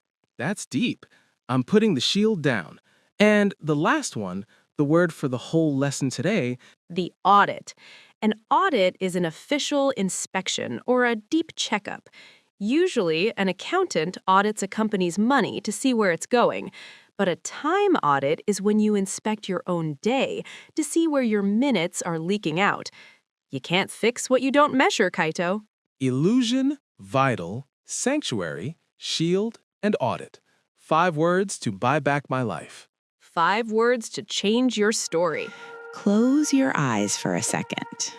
Imagine you are building a house. Every day, you buy expensive bricks. These are your new English words. You spend hours carrying them, stacking them perfectly. But every night, while you sleep, a silent thief comes and steals 70% of those bricks. You're describing my life. I studied the tricky 20 verbs on Monday. It's Thursday now, and I can only remember maybe 3? It's so frustrating. It feels like a personal failure, doesn't it? But listeners, I want you to hear this clearly. Your brain is not broken. In fact, your brain is doing exactly what it was designed to do. It's performing cognitive pruning. Pruning? Like cutting the dead branches off a tree? Exactly. Think about it then. Every second, your brain is bombarded with information. The color of a stranger's shirt, the sound of a car passing, the smell of coffee. If your brain remembered everything, you would go crazy. You would have information overload. So, my brain thinks the word substantial is just as useless as the color of a stranger's shirt? Precisely. To your brain, substantial is just a sound. It doesn't help you find food. It doesn't keep you safe from a tiger. So your brain deletes it to save energy. This is the biological filter. In the 1880s, a German psychologist named Hermann Ebbinghaus wanted to know why this happens. He tested himself on thousands of nonsense syllables, words that had no meaning. He discovered the forgetting curve. Wait, I want to shadow that name. Herman Ebbinghaus and the forgetting curve. The curve shows that forgetting loss is exponential. After 20 minutes, you've already forgotten 42% of what you learned. After 24 hours, you've forgotten 67%. After a month, you only keep about 21%. That is appalling. Appalling. If the curve is that steep, why do we even try? How do we stop the slide? We don't stop it then, we hack it. Ebbinghaus found that every time you review the information just before you forget it, the curve becomes flatter. This is called spaced repetition.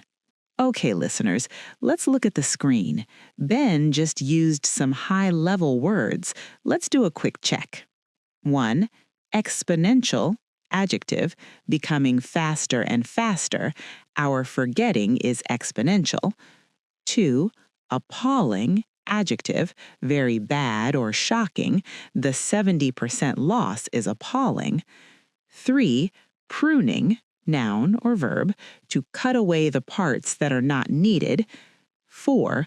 Bombarded, verb, to be attacked by too many things at once. I'm feeling bombarded by new words right now, but I'm going to persevere. There is one more reason your English bricks are being stolen then. It's a lack of relevance. Relevance? You mean if the word isn't relevant to my life, I won't keep it? Exactly. If you learn English words for tools in a factory, but you work as an English teacher or an artist, your brain says, I don't need this tool. Delete. So, if I want to live an extraordinary life, I should only learn words that help me describe my dreams, my work, and my feelings. Yes, stop trying to memorize the dictionary. Your brain is a curator. It only wants the best pieces for your collection. If a word doesn't have a hook in your real life, it will fall off the curve. Before we move to Chapter 2, where we discuss the gym for the brain, I want the listeners to do a small task. I love tasks. What is it? Look at your notebook. Find one word you learned last week that you have already forgotten. Don't be angry at yourself. Just say, my brain was pruning. Now try to give that word a hook. Connect it to a person you love or a problem you have. For me, that word was resilience. I forgot it, but now I'm connecting it to my long walks in the rain. To walk in the rain, you need resilience. Perfect then. Now that word has a home. It's no longer trash to be filtered out. Before you go, listeners, stay with us. In the next 10 minutes, we are going to talk about why your reading and listening might actually be making you forget faster. It sounds strange, doesn't it? But passive learning is a trap. Let's find out why. In Chapter 2. Okay. Chapter 1 was a wake-up call. My brain is a filter and I'm losing 70% of my words. But here's what I don't understand. I watch English movies, I listen to podcasts like this one. I feel like I understand everything. But when I try to speak to a native speaker, my mind goes blank. Why? You have fallen into the fluency trap. It's the most dangerous place for an intermediate learner. The fluency trap? That sounds like a horror movie. The fluency trap. It feels like one. You see, there is a massive difference between input and output. When you listen to me speak, you're using passive recognition. Your brain says, oh, I know that word. I recognize that sound. It feels easy. It feels like you are learning. But I am learning, right? I'm listening to you. You are consuming, Tillich, but you aren't encoding. Think of it like watching a professional athlete run a marathon on TV.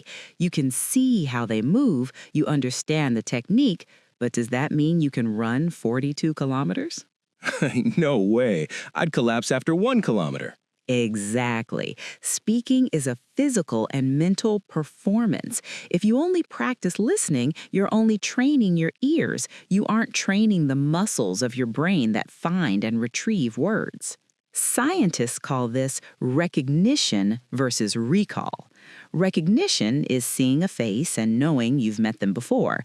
Recall is remembering their name without any help.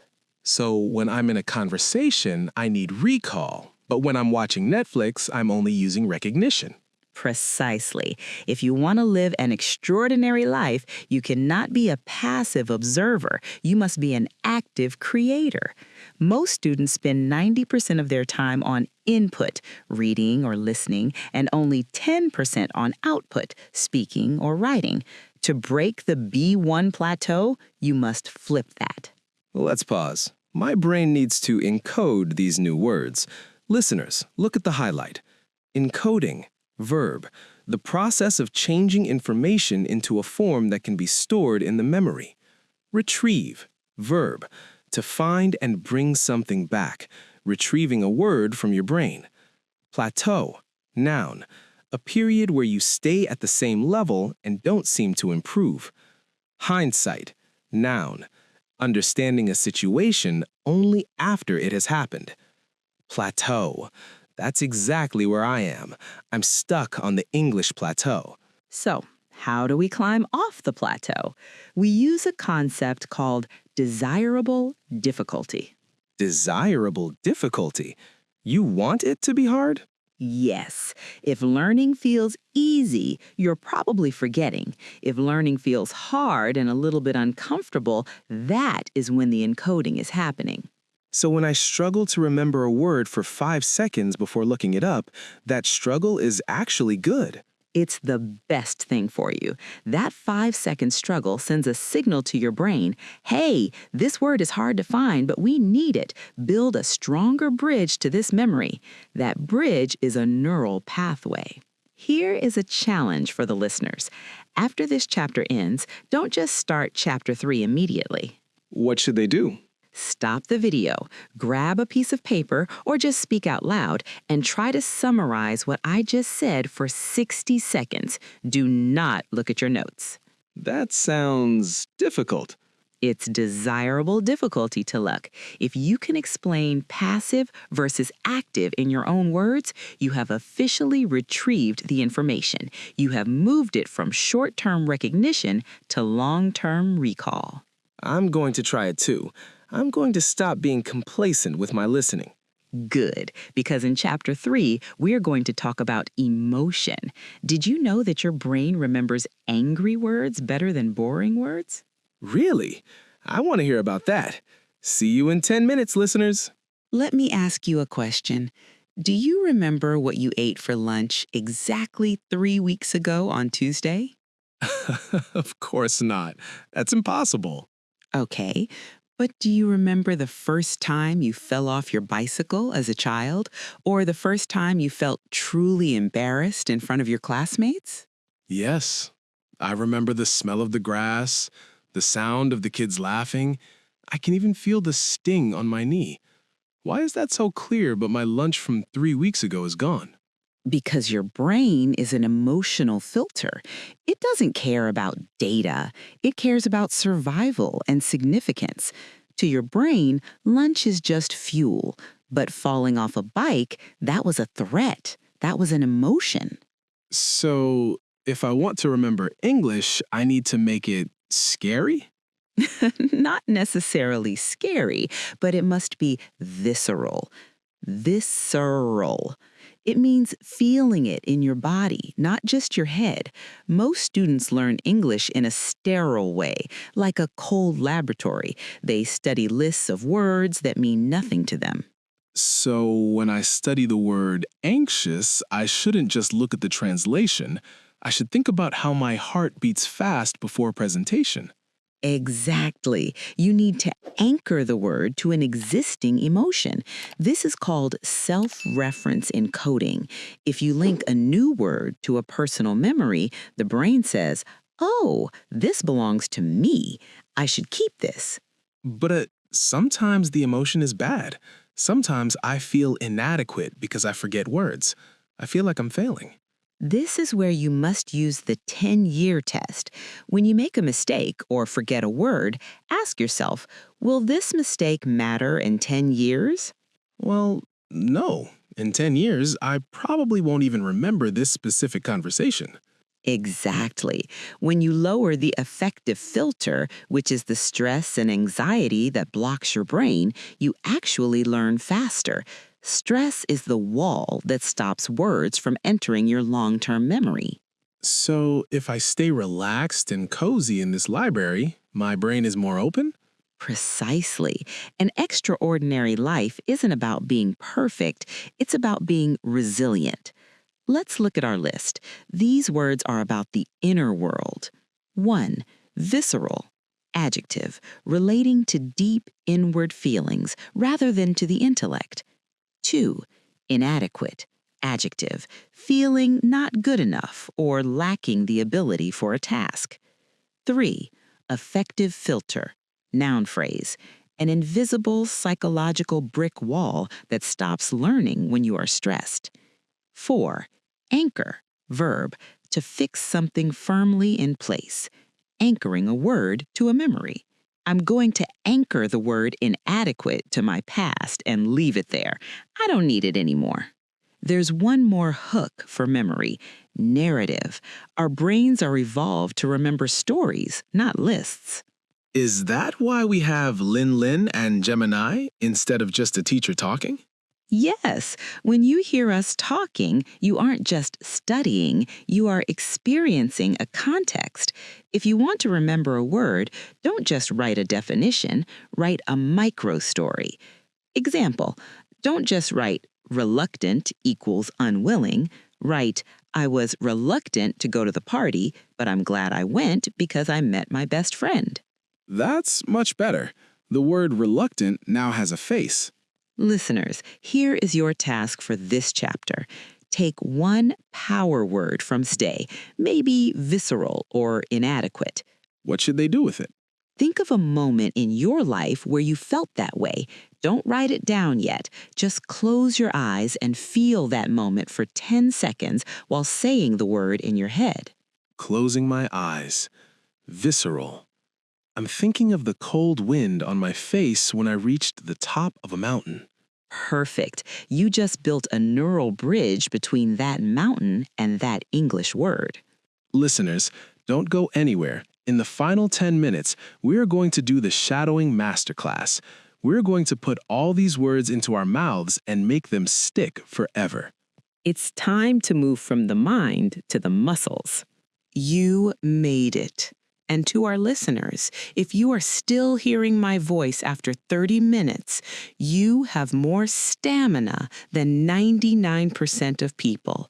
You are the 1%. I feel different.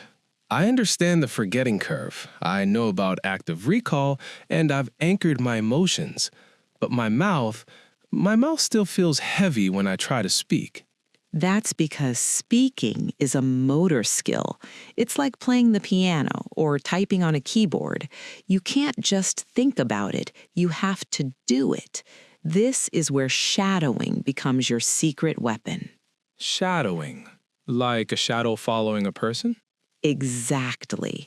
You listen to a native speaker and you repeat what they say, not after they finish, but while they are speaking.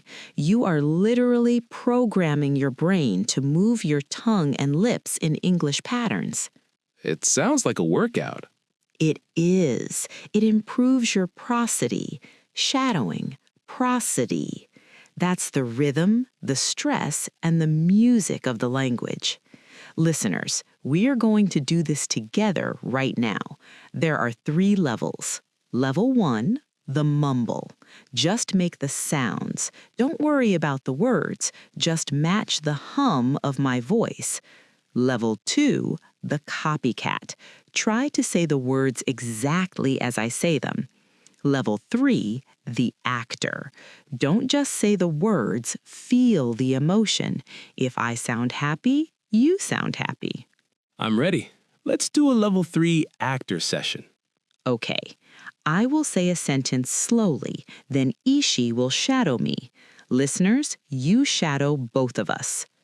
Success is not about being flawless. It is about being persistent.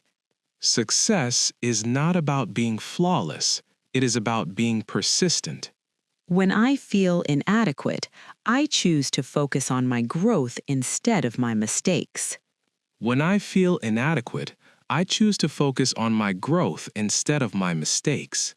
My English is an intangible asset that grows every single day. My English is an intangible asset that grows every single day. Do you feel that, Ishi? The buzz in your chest? That is your muscle memory waking up. Let's look at our final list of power words for this masterclass. Prosody, noun, the patterns of rhythm and sound used in poetry or language. Flawless, adjective, without any mistakes or weaknesses. Persistent, adjective, continuing to do something even though it is difficult. Intangible, adjective, something that exists but cannot be touched, like knowledge or confidence. My English is intangible, but the results will be very real. Welcome back, everyone. Today is a very special day in the Cozy Corner. Look at this chair. I've been sitting here for 10 minutes, and the chair hasn't said a word to me. It's very rude. That's because the chair is empty, Leo, but not for long. Inside this envelope is a description of a new friend who is moving into our Ghibli village. A new neighbor? Is it a wizard? A giant cat? A robot that makes coffee? Well, that's the problem. I have the description, but I don't have the picture. Today, we're going to use English to build this person from head to toe. Oh, so we're talking about appearance, how they look, and character, who they are inside. Exactly. By the end of this masterclass podcast, our new neighbor will be fully drawn by your imagination. And for you at home, you will learn over 50 new adjectives to describe anyone from your best friend to your favorite movie star. But first, Leo, we have a problem. Many students confuse two very important questions. Listen closely. What does he look like? What is he like? They look almost the same, but they are totally different. Right. If I ask, what does he look like? I want to know about his eyes, his hair, and his height, the physical shell. And if I ask, what is he like? I want to know about his soul. Is he kind? Is he funny? Is he clumsy like me? Exactly. Today we are answering both.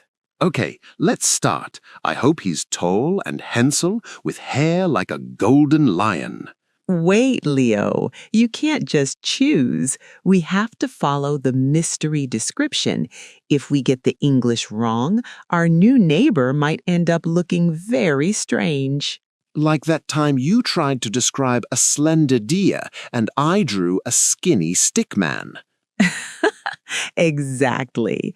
Words have flavors. Slender is a compliment. Skinny can be a bit rude. We need to be careful with our adjectives. Are you ready to build a human? Grab your notebooks, get your tea, and let's start with the most important part, the face. I'm ready. I have my pencils, my coffee, and my curiosity. Let's go. Okay, Leo, the first clue for our new neighbor. It says he has thick, wavy chestnut hair. Ooh, chestnut. That's a very Ghibli color. It's a warm brown, right? Like the shell of a nut. Exactly. But focus on the texture, Leo. Wavy. Not straight and not curly. It's right in the middle. Like this? No, those are zigzags. Wavy hair looks like the gentle waves of the ocean. It's soft and flowing. Notice we use the verb to have for hair. He has wavy hair. We don't say he is wavy hair. Okay, the ocean hair is done. What's next? Does he have a square face, a round face? The letter says he has an oval face with a tanned complexion. Tanned. So he spends a lot of time in the sun. Maybe he's a gardener or a sailor. Probably. And listen to this detail. He has a few freckles across his nose. Freckles! I love freckles. They're like little stars on the face. Are they the same as spots? Great question. No. Spots, or acne, are usually something people want to hide, but freckles are small, permanent brown marks from the sun. They're very charming. Vocabulary check. Complexion. The natural color and condition of the skin on the face. Charming. Pleasant and attractive. Now for the eyes. The description says he has almond-shaped eyes. Almond-shaped, so they're a bit pointed at the ends, like the nut. Yes, and they're bright and expressive. That means you can see his feelings just by looking at them. What about his eyebrows? Are they thin or bushy? Checks the letter. It says thick eyebrows. In English, we sometimes call these bold eyebrows. They make him look very serious, but his twinkle in his eyes makes him look kind. Every hero needs a good nose. Is it pointed nose, a flat nose? It's a straight nose, and he has a cleft chin, that little dimple in the middle of the chin. Like a movie star. Okay, our mystery neighbor is starting to look very handsome. Let's recap what we have so far.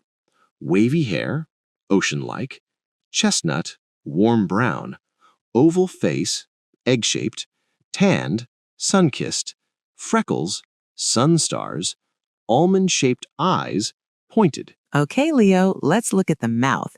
It says he has full lips and a wide, infectious smile. Infectious? Like a cold? Is he sick? No, Leo.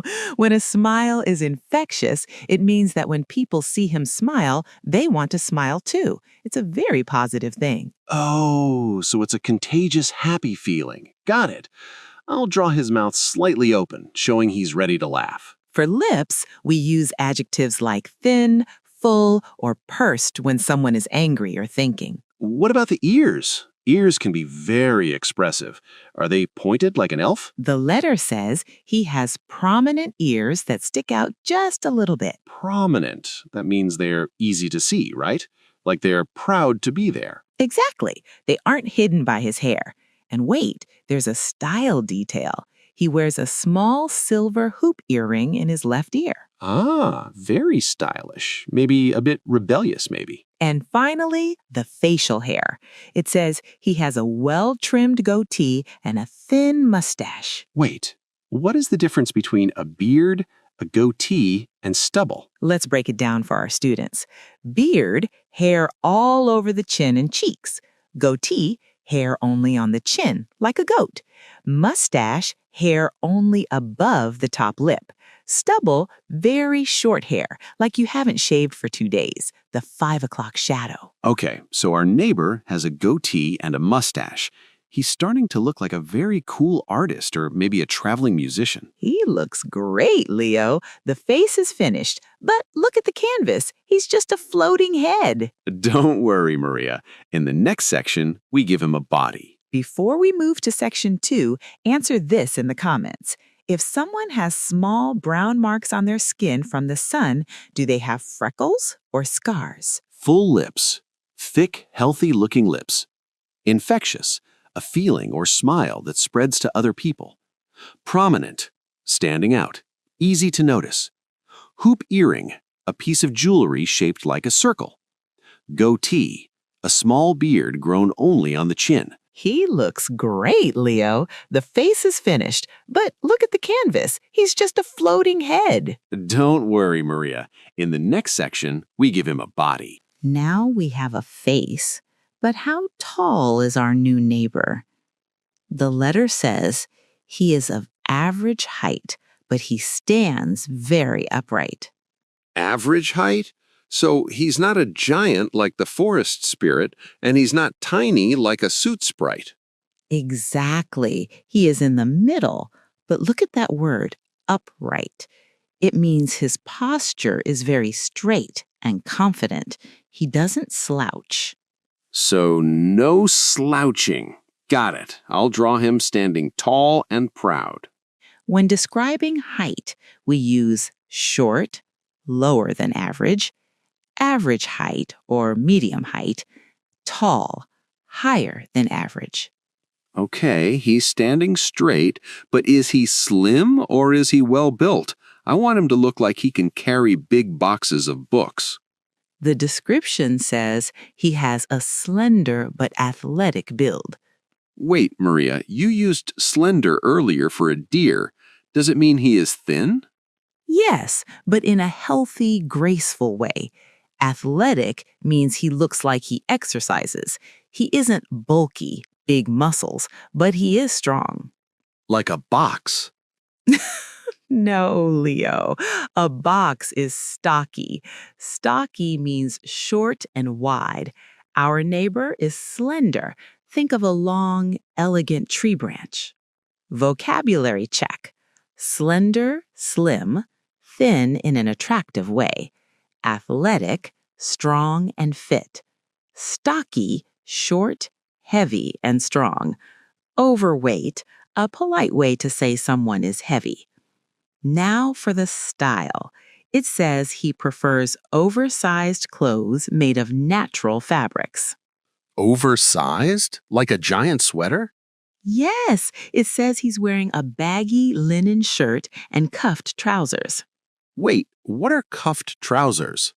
That's when you fold the bottom of the pants up. It looks very casual and relaxed. And finally, he wears sturdy brown leather boots. Leather boots? He's definitely a traveler. He looks practical but fashionable at the same time. Average height, not tall, not short. Upright, great posture, not slouching. Athletic, fit and strong. Oversized or baggy, loose-fitting clothes. Casual, relaxed style, not formal like a suit. If someone is short and very strong and wide, are they slender or stocky? Tell us in the comments. Now, Leo, we know what he looks like. But remember our big question from the intro? What is he like? Right. We need to know if he's going to be a good neighbor. Does he play loud music at 3 a.m.? Does he share his cookies? The letter says he is deeply introverted, but very compassionate. Wait, introverted? Does that mean he is shy? Not exactly. This is a common mistake. Shy means you are nervous or afraid to talk. Introverted just means you get your energy from being alone. You can be a very confident introvert. Oh, so he likes quiet time. And compassionate. Is that like being kind? It's even stronger than kind. Compassionate means you feel other people's pain and you want to help them. Okay, so he's a quiet, helpful guy. Is he funny? I need a neighbor who can tell a good joke. It says he is reserved around strangers, but witty with his friends. I know reserved. It's like a book that is closed. You have to wait for him to open up. But what is witty? Witty means smart funny. It's not just telling jokes, it's saying clever, quick things that make people laugh. So he's smarter than me. I'm just silly funny. We love silly funny, Leo, but notice these words are adjectives of character. We use the verb to be. He is witty.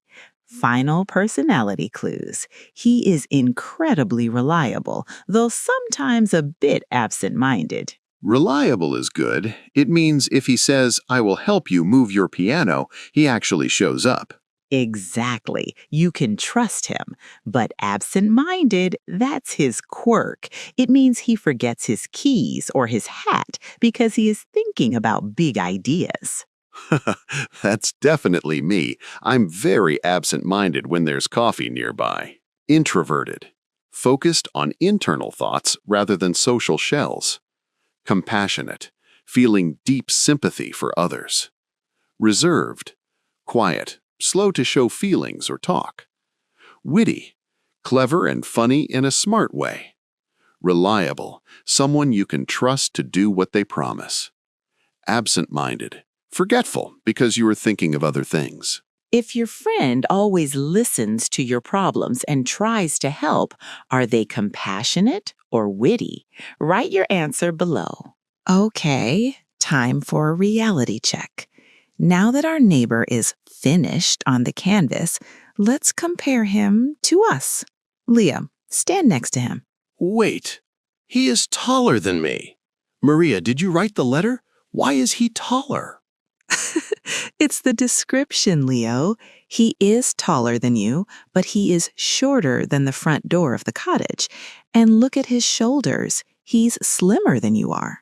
Well, I am stronger than him, probably. I can lift 3 bags of flour.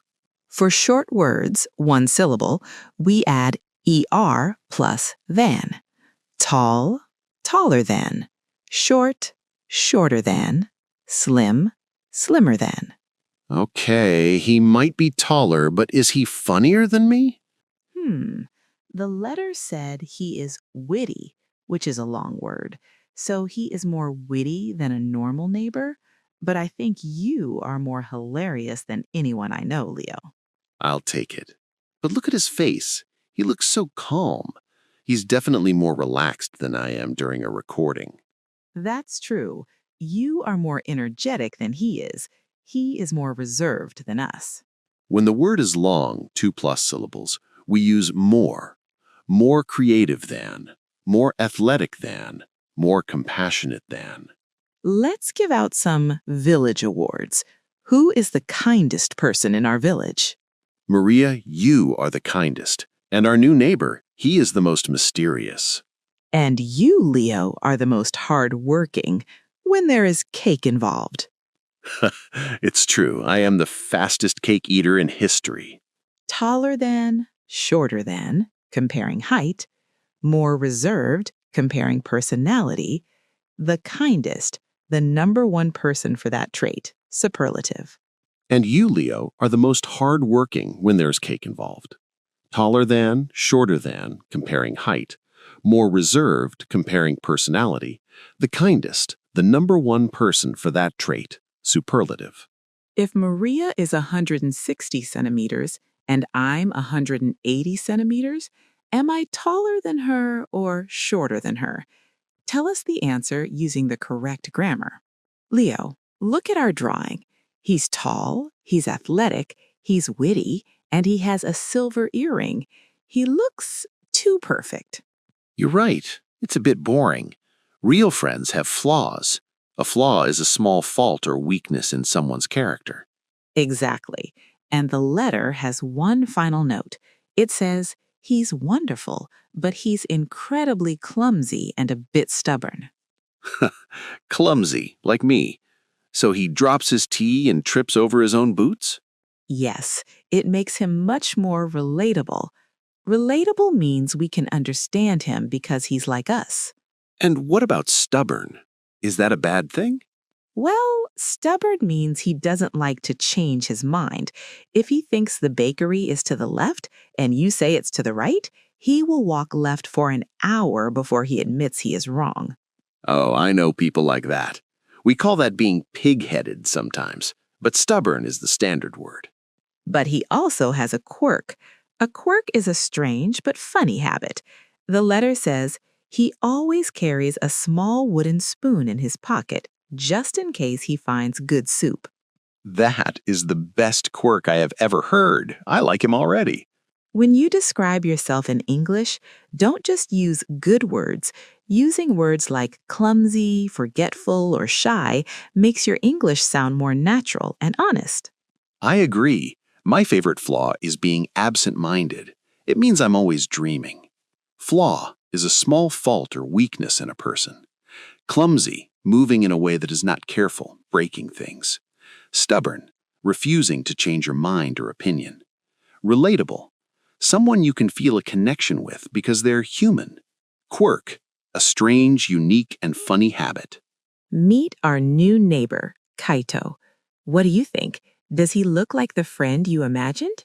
He looks perfect. I mean, perfectly imperfect. Thank you for helping us build him today. Remember, the best way to learn these words is to use them. Your homework?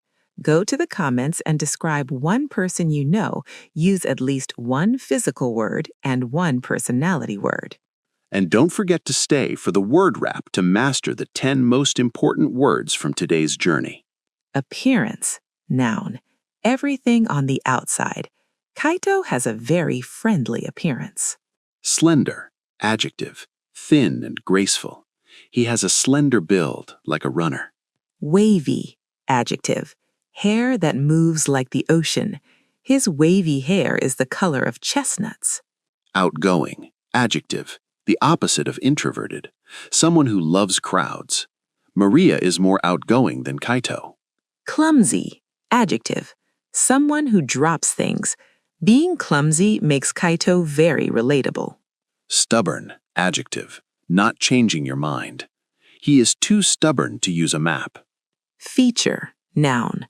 A part of the face. His best feature is his infectious smile. Well-built, adjective, strong or muscular. Leo wants to be more well-built. Moody, adjective. Feelings that change fast. Kaito isn't moody. He is usually very calm. Quirk, noun, a strange, unique, and funny habit. Carrying a spoon is a very strange quirk.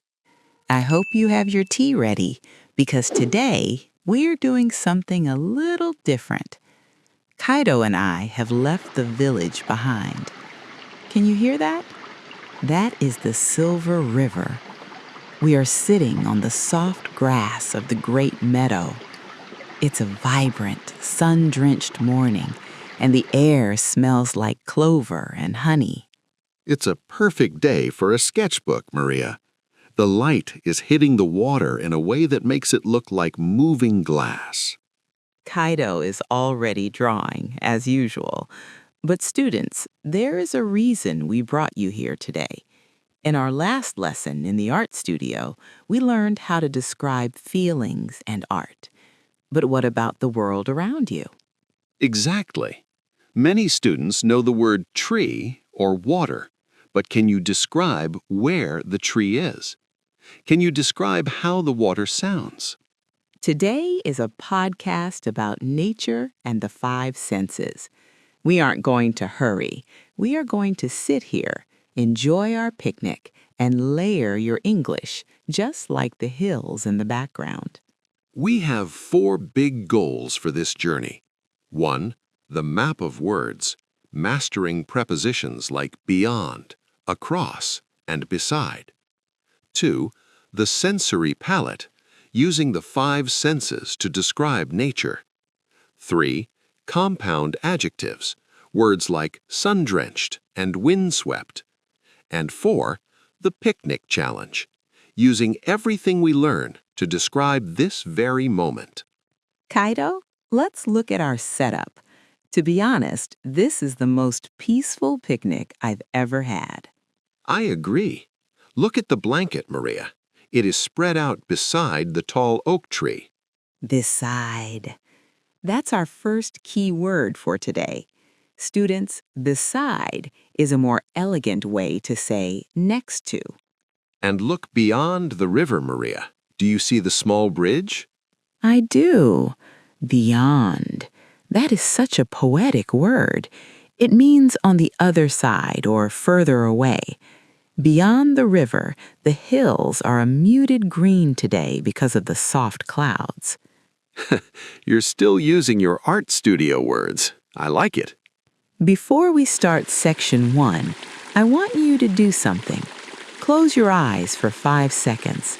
Listen to the wind in the trees and the water hitting the stones. Now open your eyes. In your mind or in your notebook, I want you to write one word, just one. How does this place make you feel? Is it inspiring? Is it vibrant? Or is it simply peaceful? For me, it's inspiring. I've already drawn 3 trees and a duck. Well, let's see if we can give our students the words to describe their own inspiring places. Grab your pens, turn the page in your sketchbook, and let's begin Section 1, the language of location. Welcome to Section 1. Before we eat our sandwiches, we need to talk about where we are. Kaito, when you start a new painting of a landscape like this, how do you decide where things go? I look for the layers. I look at what is close to me, what is in the middle, and what is far away. In art, we call this the foreground, the middle ground, and the background.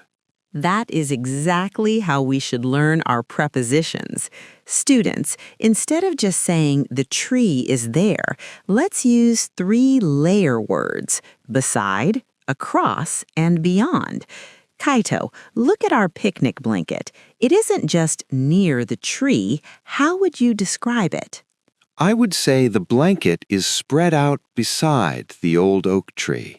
Beside feels more specific than next to.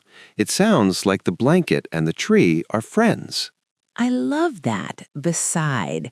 Students, imagine you are sitting with a friend. You aren't just next to them, you are beside them. It's a very peaceful word. And look at my sketchbook, Maria.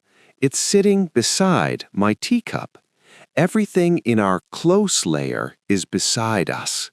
Now, let's look a bit further. Look at the water, Kaito. The river is moving, isn't it? It is. It's flowing across the meadow. Across. This is a movement word. If you go from one side to the other, you go across. I see a small wooden bridge, too. It goes across the river, so the villagers can reach the hills. Exactly. Students, if you see a bird flying from the left side of your screen to the right, it is flying across the sky.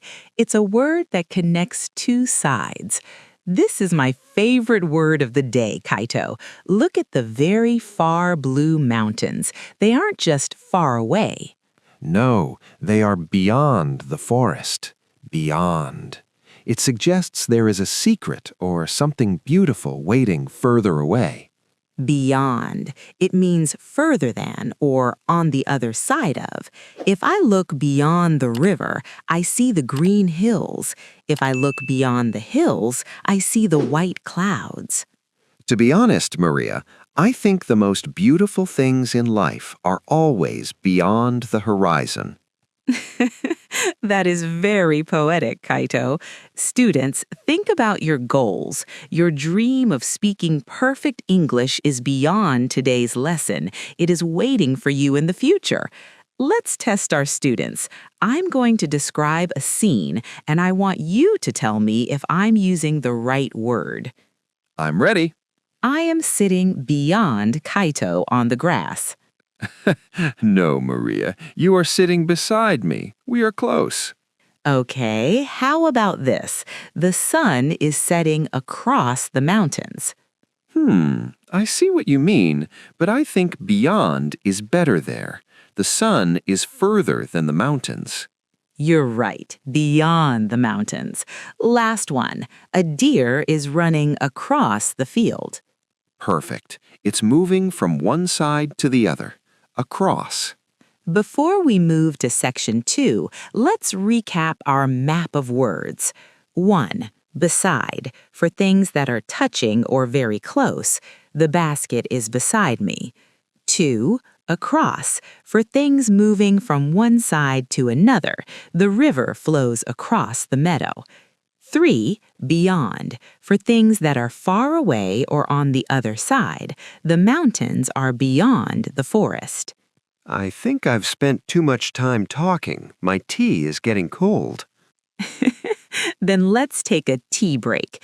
Students, look at the river on your screen. Try to find one thing that is beside something else and one thing that is beyond the water. We will be back in a moment for Section 2, where we talk about the 5 senses.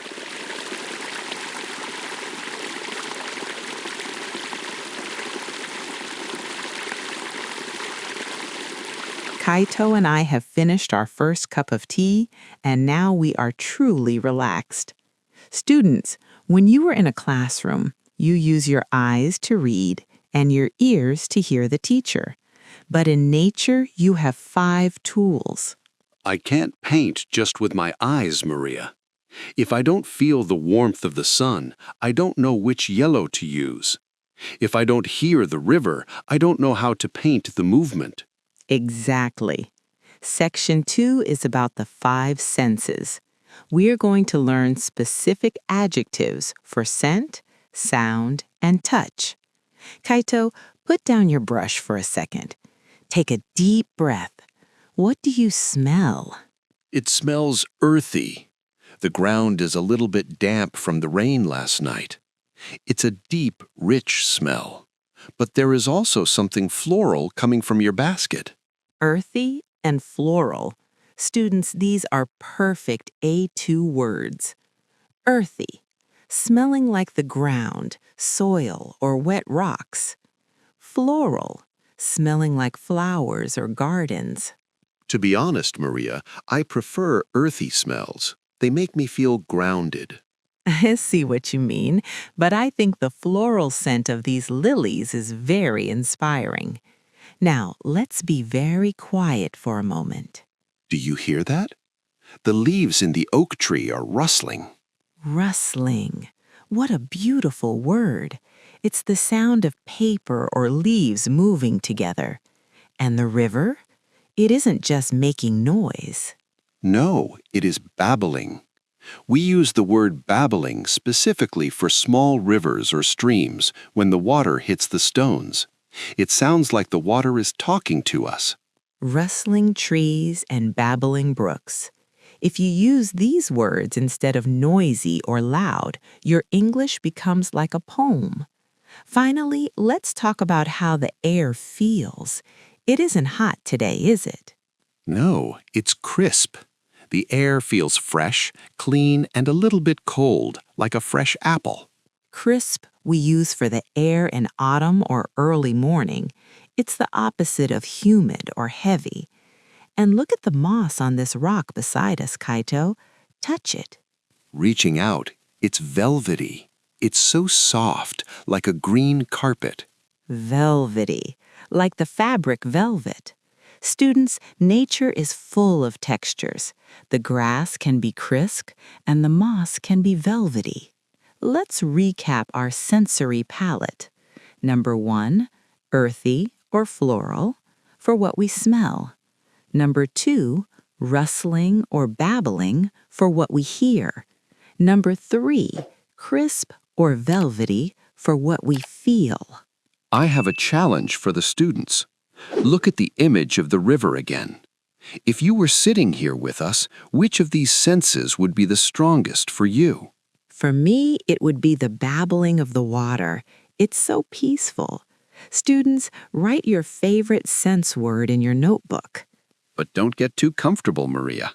The wind is picking up. Look at the clouds. They are moving fast. You're right. The weather is changing, and that means our language needs to change too. In Section 3, we are going to learn compound adjectives, the power words of English. The sun is starting to move across the sky, and the light is changing. Kaito, look at the grass near the river. It isn't just sunny, is it? No, it's sun-drenched. The light is so strong that the grass looks like it is drinking the sun. Sun-drenched. Students, notice that word. It is 2 words, sun and drenched, which means very wet, joined together. This is a compound adjective. It's like a shortcut. Instead of saying the grass is very bright because of the sun, I just say the sun-drenched grass. It's much more elegant. Today, we are going to learn 3 nature pairs that will make your English sound professional and poetic. We use sun-drenched for anything that is covered in beautiful, warm light. I love a sun-drenched studio. It makes me want to paint all day. And look at the hills beyond the river. They are sun-drenched right now. It feels warm just looking at them. Speaking of the weather, Maria, my hair is becoming a bit windswept. It is windswept. This is what happens when the wind sweeps or cleans the landscape. We use it for trees that lean to one side or for a person's hair after a walk. I often paint windswept clouds. They look long and thin like they're running across the sky. Students, if you go to the beach and the wind is strong, you are windswept. It's a very active, vibrant word. And finally, look at the basket beside us. It is flower-filled. And the meadow itself. In the spring, this whole valley is flower-filled. Filled with flowers. It's so much faster to say flower-filled. You can use this for anything, a book-filled library, a tea-filled cup, or a joy-filled heart. Now, students, a small secret for your notebooks. When you write these words, you must put a small line, a hyphen, between the two words. Like a bridge. Yes, sun-drenched, wind-swept. Without the bridge, the words are lonely. Together, they are a team. Kaito, let's see if we can combine our sections. Look at that tree across the river. Okay, it's a wind-swept tree sitting beside a sun-drenched rock. Perfect. Students, did you hear that? He used a compound adjective and a preposition. Your turn, Maria. Describe the basket. The flower-filled basket is sitting beside the babbling river. You're getting very good at this, but I think it's time for the final challenge. The picnic is ready, the drawing is almost finished, and our 20 minutes are nearly up.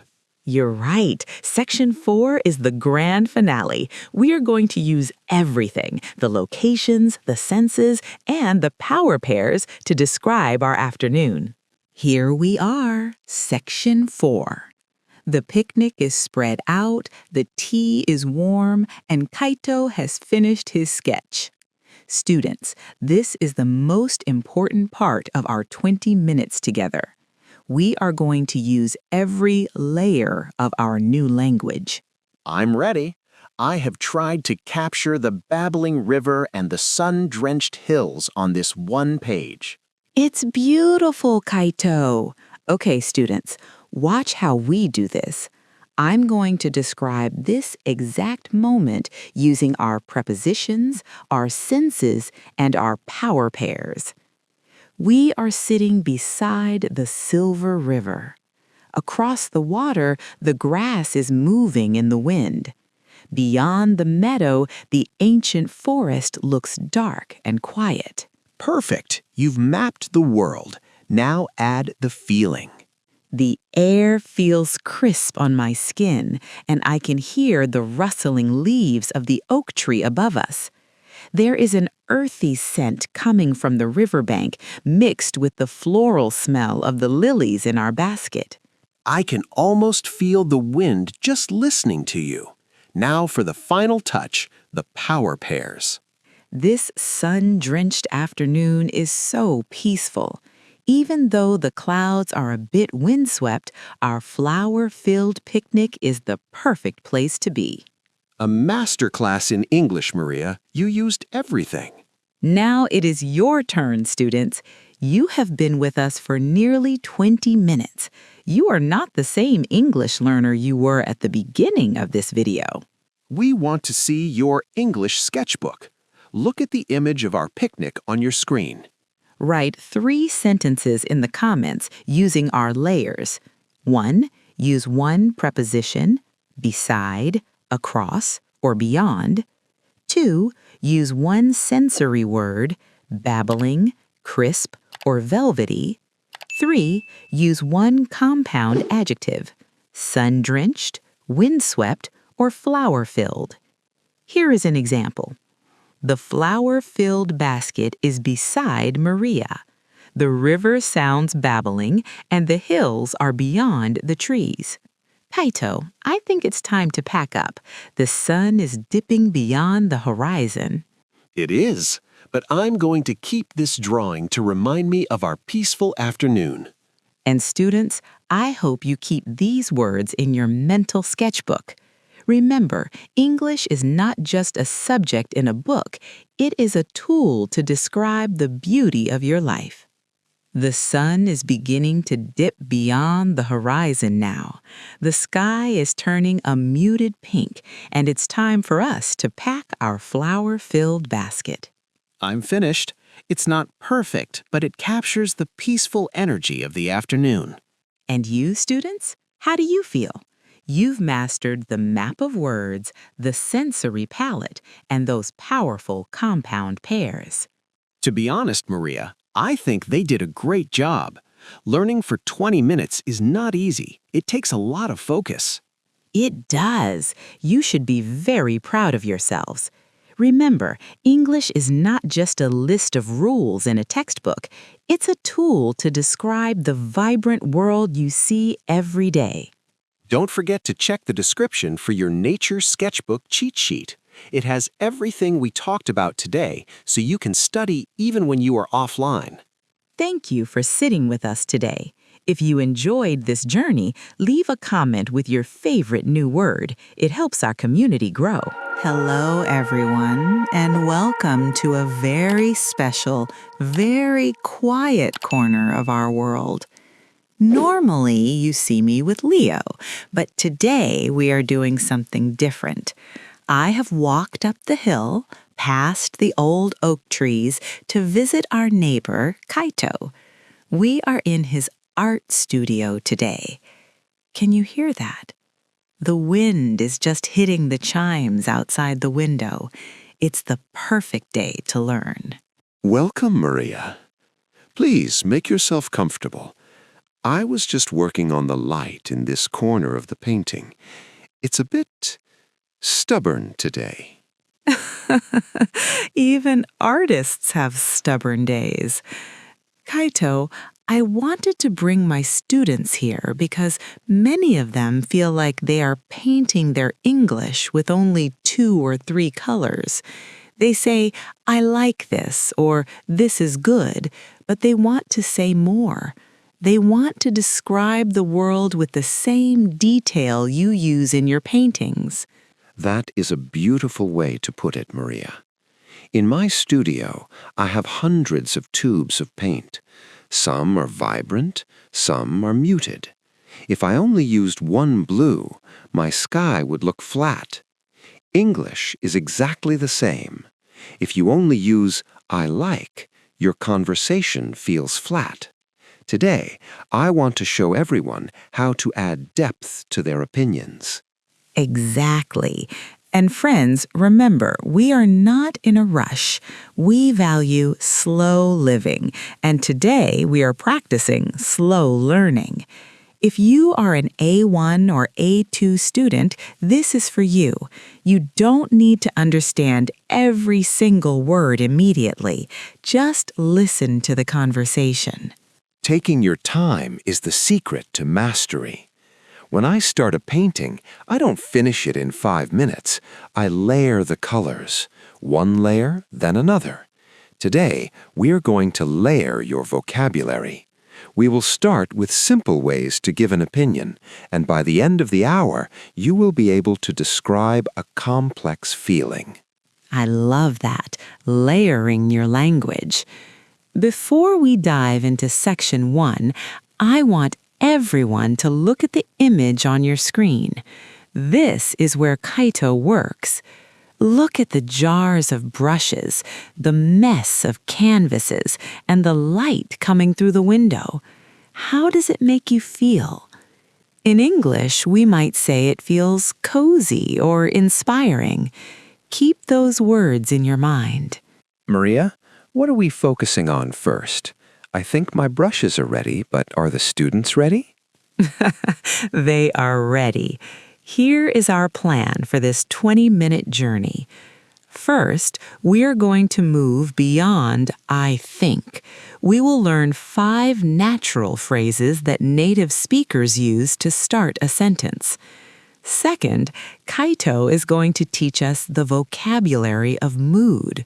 We will learn how to describe things that are vibrant, muted, peaceful or melancholic. And finally, we have a creative challenge. I am going to try to describe Kaito's new painting using only the words we learned today. It sounds like a full afternoon. I hope everyone has their tea ready. I have mine. It's a bit hot, so I will let it cool while we start with our first lesson. Perfect. Put your phone on Do Not Disturb, grab your notebook, and let's enter Section 1, the Opinion Palette. Kaito, let's start with a question. If I say, I think your studio is beautiful, it's a correct sentence, but it sounds a bit basic, doesn't it? It is correct, yes. But as an artist, I like to use words that show how I am thinking. For example, instead of I think, I often say, in my experience. This tells the person that I am speaking from my own life, not just a fact. In my experience. That's beautiful. Let's look at why that changes the flavor of the sentence. All right, Kaito. We are sitting here in your beautiful studio, and I want to start with a very common problem. My students often start every single sentence with, I think. I think this painting is good. I think the weather is nice. I think English is hard. It's not wrong, but it feels a bit repetitive, like using only one brush for a whole painting. Exactly. If I use a giant brush for small details, the painting looks messy. If I use a tiny brush for the sky, it takes forever. In English, your opening phrase sets the mood for the whole sentence. So, let's give them their first new color. What is a phrase you use when you want to be a bit more personal? I love the phrase, in my experience. For example, if you ask me if oil painting is difficult, I wouldn't say, I think it is difficult.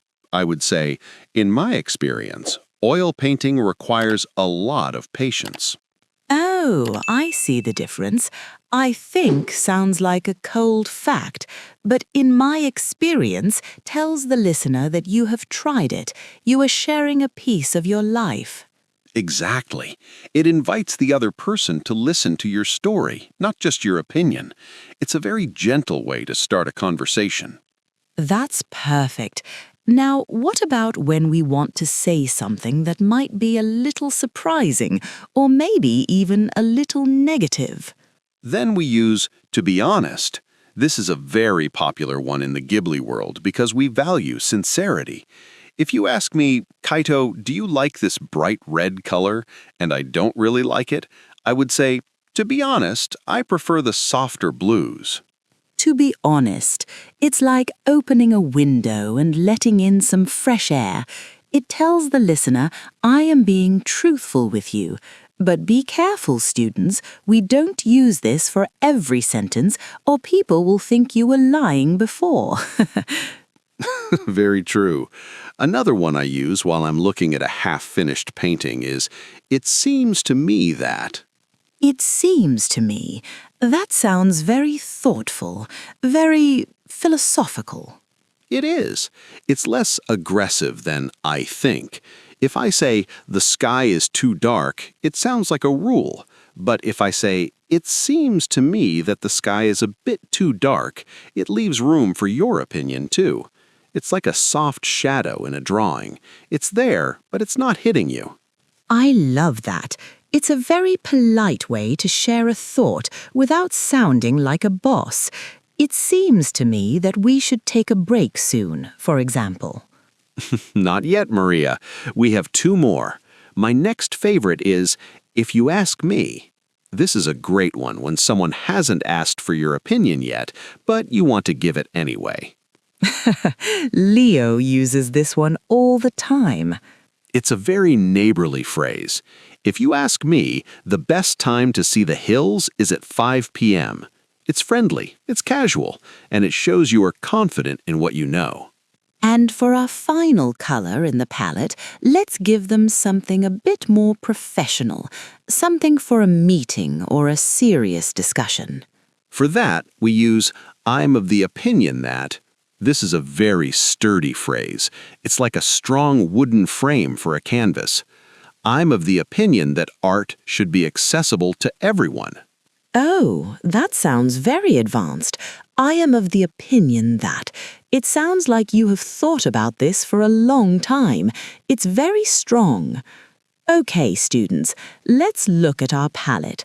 We have 5 new ways to start a sentence. In my experience, personal, to be honest, sincere or truthful, it seems to me that, soft or thoughtful, if you ask me, friendly or confident, I'm of the opinion that, professional or strong. Carta Maria, I have a challenge for the students listening. Look at the painting on the screen. Pick one of these 5 phrases and write a sentence about the painting in the comments. That's a great idea. Use the phrases we just learned. For example, to be honest, I love the golden light in the window, or it seems to me that Kaito is a very patient artist. I can't wait to read them. But now, my tea is finally at the perfect temperature. Shall we move on to section 2 and talk about the mood of words? Absolutely. Let's talk about colors, but not just the ones on your palette. Kaito, your tea smells amazing. Is that jasmine? It is. It's a very muted smell. It isn't strong like coffee. It's soft, like a gray sky. And that is actually what I want to talk about next, the mood of our vocabulary. The mood of words. I love that. Students, in English, we often use the same words for colors that we use for our feelings. Kaito, when you look at a painting, what is the first thing you notice about the energy? I look for vibrant colors. Vibrant means full of life, energy, and brightness. Think of a bright sunflower or a neon sign in a city. So if I am feeling very happy and full of energy, can I say I feel vibrant? Exactly. Or if you go to a party where everyone is dancing and the music is loud, you can say, the atmosphere is so vibrant. It's a loud word. It's a high-energy word. But your studio doesn't feel vibrant today, Kaito. It feels the opposite. What is that word again? That is muted. In art, a muted color is a color that has a little bit of gray or brown in it. It isn't bright, it's soft. A rainy day has muted colors. Oh, I see. So if I want to have a quiet evening at home with a book, I'm looking for a muted atmosphere. It's the slow living word, isn't it? It is. When you are tired and you want peace, you don't want vibrant lights, you want muted tones. It's a very elegant way to describe something that is calm and sophisticated. That leads us perfectly to our next word, which everyone probably knows, but we should use it more deeply. Peaceful. To me, peaceful isn't just quiet. It's a feeling in your heart. Look at the window in my studio. The clouds are moving so slowly. That is peaceful. It means there is no stress, no hurry, and no noise. I often tell my students that their study space should be peaceful. If your desk is messy and your phone is ringing, you cannot be peaceful. True. In my experience, you cannot paint a beautiful sky if your mind isn't peaceful. Now, Kaito, sometimes your paintings aren't happy. Sometimes they look a little lonely, but it's a beautiful kind of lonely. Is there a word for that? Ah, you are talking about melancholic. This is a very important word for artists. Melancholic is a sweet sadness. It's the feeling you get when autumn starts and the leaves fall. You're a little sad that summer is over, but you think the falling leaves are beautiful. Melancholic. That is such a sophisticated word for an A2 student to use. Instead of saying, I am sad, they can say, the music is a bit melancholic. Exactly. It shows that you understand that emotions can be complex. You can be sad and inspired at the same time.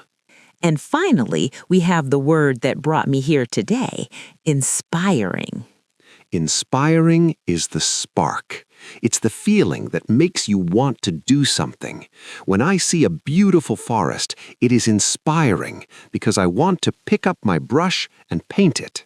And for you students, I hope this conversation is inspiring. I hope it makes you want to open your notebook and write. If something gives you a new idea or makes you want to improve, it is inspiring.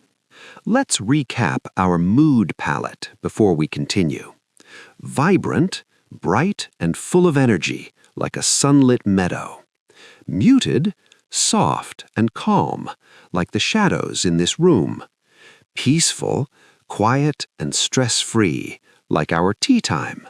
Melancholic, a beautiful, thoughtful sadness, like a rainy afternoon. Inspiring, giving you new ideas and energy, like a great teacher. I have another challenge. Look at the studio image again. Which of these 5 words describes this room the best for you? To be honest, Maria, I think it's peaceful. But if I start painting a big storm, it might become vibrant. I agree. To me, this studio is inspiring. I want to go home and write a story now. But we have more to learn. We do. In Section 3, we're going to talk about something difficult. What happens when I paint something and you don't like it? Oh, the gentle disagreement. That is very important to staying friends. Let's move to Section 3. Kaito, I was looking at that painting in the corner, the one with the dark purple clouds. To be honest, I'm not sure I like the color you used for the trees. It feels a bit heavy. You see, Maria is doing something very important. She is telling me her opinion, but she is being careful with her words. If she just said, I hate that painting, or that is bad, our peaceful afternoon would be over. Exactly. And students, this is the gentle disagreement. In English, we rarely say you are wrong or I don't like that directly to a friend. We use softener phrases to keep the conversation peaceful. In my studio, if a critic comes to look at my work, I listen for these phrases. Let's look at our first softener. This is the best way to start. I see what you mean. It shows that you are listening. Even if you don't agree, you are acknowledging the other person's thoughts. So I could say, Kaito, I see what you mean about the purple clouds, but I think the green trees would look more natural. Exactly. You see my idea, but you have a different one. It's a bridge between two people. What if someone says something that you really don't think is true? Like if Leo says, Kaito is the best singer in the village. Then you should definitely use, I'm not so sure about that. This is a very polite way to say no. It sounds much better than saying, that's not true. I'm not so sure about that. It's like a little doubt. It's a very safe phrase to use when you want to disagree, but you don't want to start an argument. Another artistic phrase is, I see it a bit differently. Since art is about seeing, we use this to show that everyone has their own perspective. I see it a bit differently. I use this when we are talking about books. If Kaito thinks a book is melancholy and I think it is just sad, I can say, actually, I see it a bit differently. It's not about who is right. It's about two different views. This one is a bit more formal. That's a good point, however. It's like the professional choice from Section 1. Yes, however is a great word for A2 students to learn. It's a smart version of the word but. You used a lot of blue here. That's a good point. However, I wanted the sky to feel very cold. It shows respect for the opinion before you give your own reason. And finally, for when you really need to be clear but still very polite, we use I'm afraid I disagree. This one sounds very British or very formal. When we say I'm afraid, we don't mean we're scared. We mean I'm sorry to say this, but... Exactly. I'm afraid I disagree with the price of this painting, Kaito. It's too expensive. Well, for you, Maria, I might give a discount. Let's review our gentle tools. I see what you mean, but the bridge. I'm not so sure about that, the polite no. I see it a bit differently, the perspective shift. That's a good point, however, the professional contrast. I'm afraid I disagree, the formal sincerity. I have a question for the students. If I said the best color in the world is yellow, how would you disagree with me using one of these phrases? Oh, that's a tough one. Students, write your gentle disagreement in the comments. Be kind to Kaito. He's very sensitive about his colors. I am, but I'm also ready for our final section. Maria, are you ready for the creative challenge? I'm a little nervous, but I'm ready. I have my notebook, my tea is finished, and I'm ready to use all these new colors to describe your secret painting. Then let's turn the canvas around. All right, Maria. The tea is finished, the sun is starting to set, and it's time for the final test. I am going to turn this canvas around. I want you and everyone watching to look at it for 10 seconds in silence. Then, I want you to describe it using our new palette. I'm ready. Students, look at the screen. Look at the colors, the light, and the feeling. Oh, Kaito, this is so bright and cheerful. It's a beautiful summer day in the hills. It is. I wanted to capture the feeling of a fresh morning. Now, Maria, use your new words. How does it start? Well, it seems to me that the focus of this painting is the contrast between the deep green bushes and the bright blue sky. In my experience, it is very difficult to paint clouds that look that soft and fluffy. They look like white cotton. Good. It seems to me, and in my experience, you are noticing the textures. Now, what about the mood? Unlike your other work, this is very vibrant. The green of the bushes is so full of life, and the little pops of color from the flowers make the whole image feel inspiring. It makes me want to go for a walk. And the sky? Does it feel melancholic like the rain? To be honest, no. It feels completely peaceful.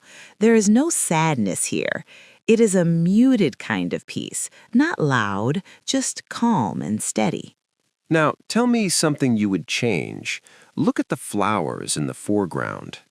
I see what you mean with the small red flowers. However, I feel like they are a bit hidden by the grass. I'm not so sure about the placement of that one yellow flower in the corner. I see it a bit differently. I think if you added a few more vibrant wildflowers, it would be even more beautiful. You are right. A few more flowers would make it pop. You have a good eye for detail, Maria. Now it's your turn, students. We have been together for almost 20 minutes. We want you to be the artist now. Look at the painting of the sky and the green bushes on your screen. Write a creative paragraph in the comments. For example, in my experience, the clouds look very peaceful. To be honest, I think the green bushes are vibrant and the flowers make the scene very inspiring. Maria, thank you for visiting me today. I think I'll go add those extra flowers you suggested. We're learning how to live an extraordinary life.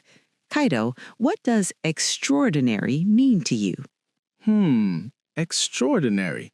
I think it means something very special, not normal. Exactly. An extraordinary life is one where you grow, help others, and achieve your goals. But to get there, we need two things: good habits and a good language. I agree. But Maria, sometimes I feel my English is too simple. I feel stuck at this level. That is the A2B1 plateau, Kaito. It is very common. To break it, we must break the ice first. Listeners, to break the ice is our first idiom. It means to start a conversation and feel more comfortable. Oh, I like that. Break the ice. So, to break the ice today, let's talk about our plan. Maria, what is the first piece of advice for our listeners? The first advice is about money. We cannot live an extraordinary life if we are always worried about bills. We need to learn how to budget. Budget. That is a new word for me. Can you explain it? Of course, a budget is a plan for your money. It helps you see where your money goes every month. Many of my friends spend all their money as soon as they get their paycheck. They don't have a plan. That is why they feel stressed. In English, we say they are living from hand to mouth, but we want to be on the ball. To be on the ball means to be prepared and doing a good job. So, how do we start a budget? Is it a piece of cake? Yes, it can be a piece of cake, which means very easy, if you use the 50-30-20 rule. 50, 30, 20. What do these numbers mean? They are percentages of your total income. Let's imagine you earn $1,000. 50%, that's $500, is for your needs. Needs, like rent and food? Yes, rent, groceries, and electricity, things you must have to survive. Then 30%, $300, is for your wants. Wants, like a new video game or a nice dinner at a restaurant? Exactly. These are things that make life fun. And finally, the last 20%, $200, is for savings. $200 for savings? That seems like a lot. It might seem like a lot, but saving just $20 a week adds up to more than $1,000 in a year. This gives you freedom. If you lose your job or your car breaks down, you have an emergency fund. Emergency fund. I understand. It is a safety net. This is great advice, Maria. I will track my spending this month. Good. Tracking means writing down every coffee and every subscription. You'll be surprised where the money goes. Maria, I have a problem. I learn new words like budget and emergency, but I forget them the next day. My memory is like a leaking bucket. That is because you are likely using passive review. You are just reading your notes. To remember, you need active recall. Active recall. What is that? It is forcing your brain to search for the answer. Instead of reading budget equals a money plan, you should look at a flashcard that says a plan for your money is a, and try to remember the word budget. So I should use flashcards? Yes, but there are best practices for flashcards. Tip number one concept per card. Don't put 5 words on one card. Okay, 1 word per card. What else? Context is king. Instead of just the word run, write a sentence like, I run every morning to stay in shape. This helps you see how the word functions. And images? I like pictures. Images are excellent. This is the picture superiority effect. Our brains remember pictures better than words alone. If you are learning the word apple, put a picture of an apple on the back of the card. Don't use your native language. That sounds fun. I can use an app for this, right? Yes, apps like Anki or Quizlet use spaced repetition. The app knows when you are about to forget a word and shows it to you at the perfect time. Perfect time, like a magic alarm for my brain. Exactly. It saves you time. You don't need to study 100 words every day. You only study the ones you are forgetting. Okay, Kaito, let's do a quick exercise with our listeners. I will say 3 sentences. Each sentence has a blank or a missing word. You and the listeners must guess the word from what we just talked about. I'm ready. Listeners, are you ready? Sentence number 1. If I want to save money, I must create a blank to see my expenses. Oh, that's easy. It's budget.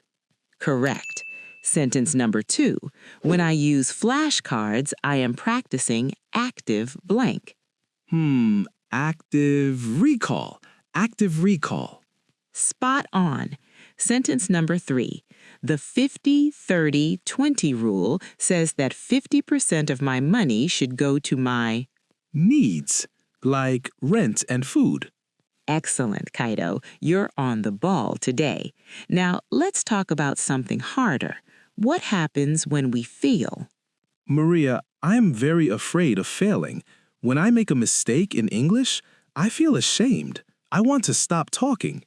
I understand, Kaito, but Kaito, failure is normal. Every extraordinary person has failed many times. Did you know J.K. Rowling was rejected by 12 publishers before Harry Potter was printed? 12 times? If she stopped after 10, we would not have the movies or the books. Exactly. Failure is just feedback. Instead of asking, why did this happen, ask, what can I learn from this? That is a big change in mindset. It is. And when you're worried about a mistake, use the 10-year test. The 10-year test? What is that? Ask yourself, will this mistake matter in 10 days, 10 months, or 10 years? If I say he go instead of he goes, in 10 years, will it matter? Probably not. No one will remember. So don't cry over spilled milk. This means don't worry about things that already happened and cannot be changed. Don't cry over spilled milk. I love that. It helps me feel relaxed. Good, because if you're relaxed, you will learn faster. Stress is a distraction for your brain. Maria, I have one more question. My pronunciation is not very good. People sometimes don't understand me. How can I sound more like you? For that, Kaito, we need the shadowing technique. Shadowing? Like following someone like a shadow? Yes, you listen to a native speaker and you repeat exactly what they say, almost at the same time. You try to mimic their intonation and rhythm. Is it like singing? Very similar. You're not just saying the words, you're echoing the feeling of the voice. Here is how you do it. 1. Select short audio clip, 10 to 20 seconds, of a speaker you like. 2. Listen 3 times to understand the meaning. 3. Shadow. Play the audio and speak with the speaker. Don't pause. Do I need a script? It helps at first. You can use the transcript to see the words while you speak, but later try to do it with only your ears. Let's try it now. Maria, say a sentence about our podcast and I will shadow you. Okay. Learning English is a journey and every small step leads to a big result. Learning English is a journey and every small step leads to a big result. Well done. You matched my pacing. If you do this for 10 minutes every day, your tongue will get stronger and your accent will become clearer. 10 minutes a day. I can do that. It's like a gym for my mouth. We're almost out of time, Kaito. Let's call it a day. Call it a day. That means to stop working, right? Yes. Today we covered budgeting, handling failure, active recall, and shadowing. That's a lot of food for thought. It really is. Listeners, what was your favorite part? My favorite was the 10-year test. It makes me feel brave. My favorite was seeing you practice shadowing, Kaito. You're a great student. Before we go, we have a call to action for everyone. A call to action? What should they do? Pick one new word or idiom from today. Write it on a flashcard with a picture. And tomorrow, try shadowing for 5 minutes. And don't forget to track your spending. We talked about needs and wants, but to truly live an extraordinary life, we need to talk about longevity. Longevity? That sounds like a long word. Does it mean living a long time? Exactly, but not just living long, living well. To achieve longevity in our health and our careers, we must avoid being complacent. Complacent. Shadowing. Complacent. What does that feel like? It's a dangerous feeling, Kaito. When you're complacent, you are so comfortable with your current level that you stop trying to improve. You think, my English is okay. My job is okay. I don't need to study anymore. Oh, so complacency is the enemy of growth. It's like a trap of comfort. Precisely. To fight complacency, we need resilience. This is a high-level word for the ability to bounce back after a difficult time. Resilience. Like a rubber band. If you pull it, it goes back to its shape. That's a perfect analogy. If you lose money or fail an exam, a resilient person doesn't give up. They persevere. Persevere? That sounds stronger than keep going. It is. It implies that there is a great difficulty, but you are moving through it anyway. Now, Kaito, let's look at our financial extraordinary life again. We talked about a budget, but now let's talk about assets. Assets? I've heard this in movies. Is it like a secret spy? Not quite. In finance, an asset is something that puts money into your pocket. A liability is something that takes money out of your pocket. So a car is a liability because I pay for gas and repairs? Usually, yes, but your skill set, your English, your coding, your teaching, that is your greatest intangible asset. It is something you own that no one can take away. Intangible, meaning I can't touch it, but it has high value. I like that.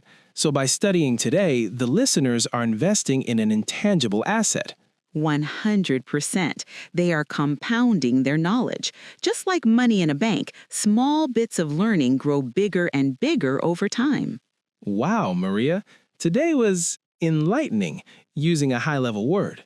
Smiling. Look at you using enlightening instead of good. You are already breaking the plateau. Let's do a final lightning round to review our high-level vocabulary. I'm ready. Listeners, test yourselves. Number 1, what do we call the ability to bounce back from failure? Resilience. Number 2, what is the word for being too comfortable and stopping your growth?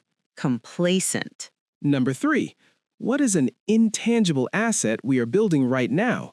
Our language skills. Perfect. Listeners, your journey doesn't end when this video stops. Living an extraordinary life is a perpetual process. It never ends. Perpetual, like a wheel that keeps turning. Exactly. Thank you for spending your time with us in the library today. You didn't just learn words, you invested in yourselves. Don't cry over spilt milk. Stay on the ball, and we will see you in the next episode. Goodbye for now, and happy learning.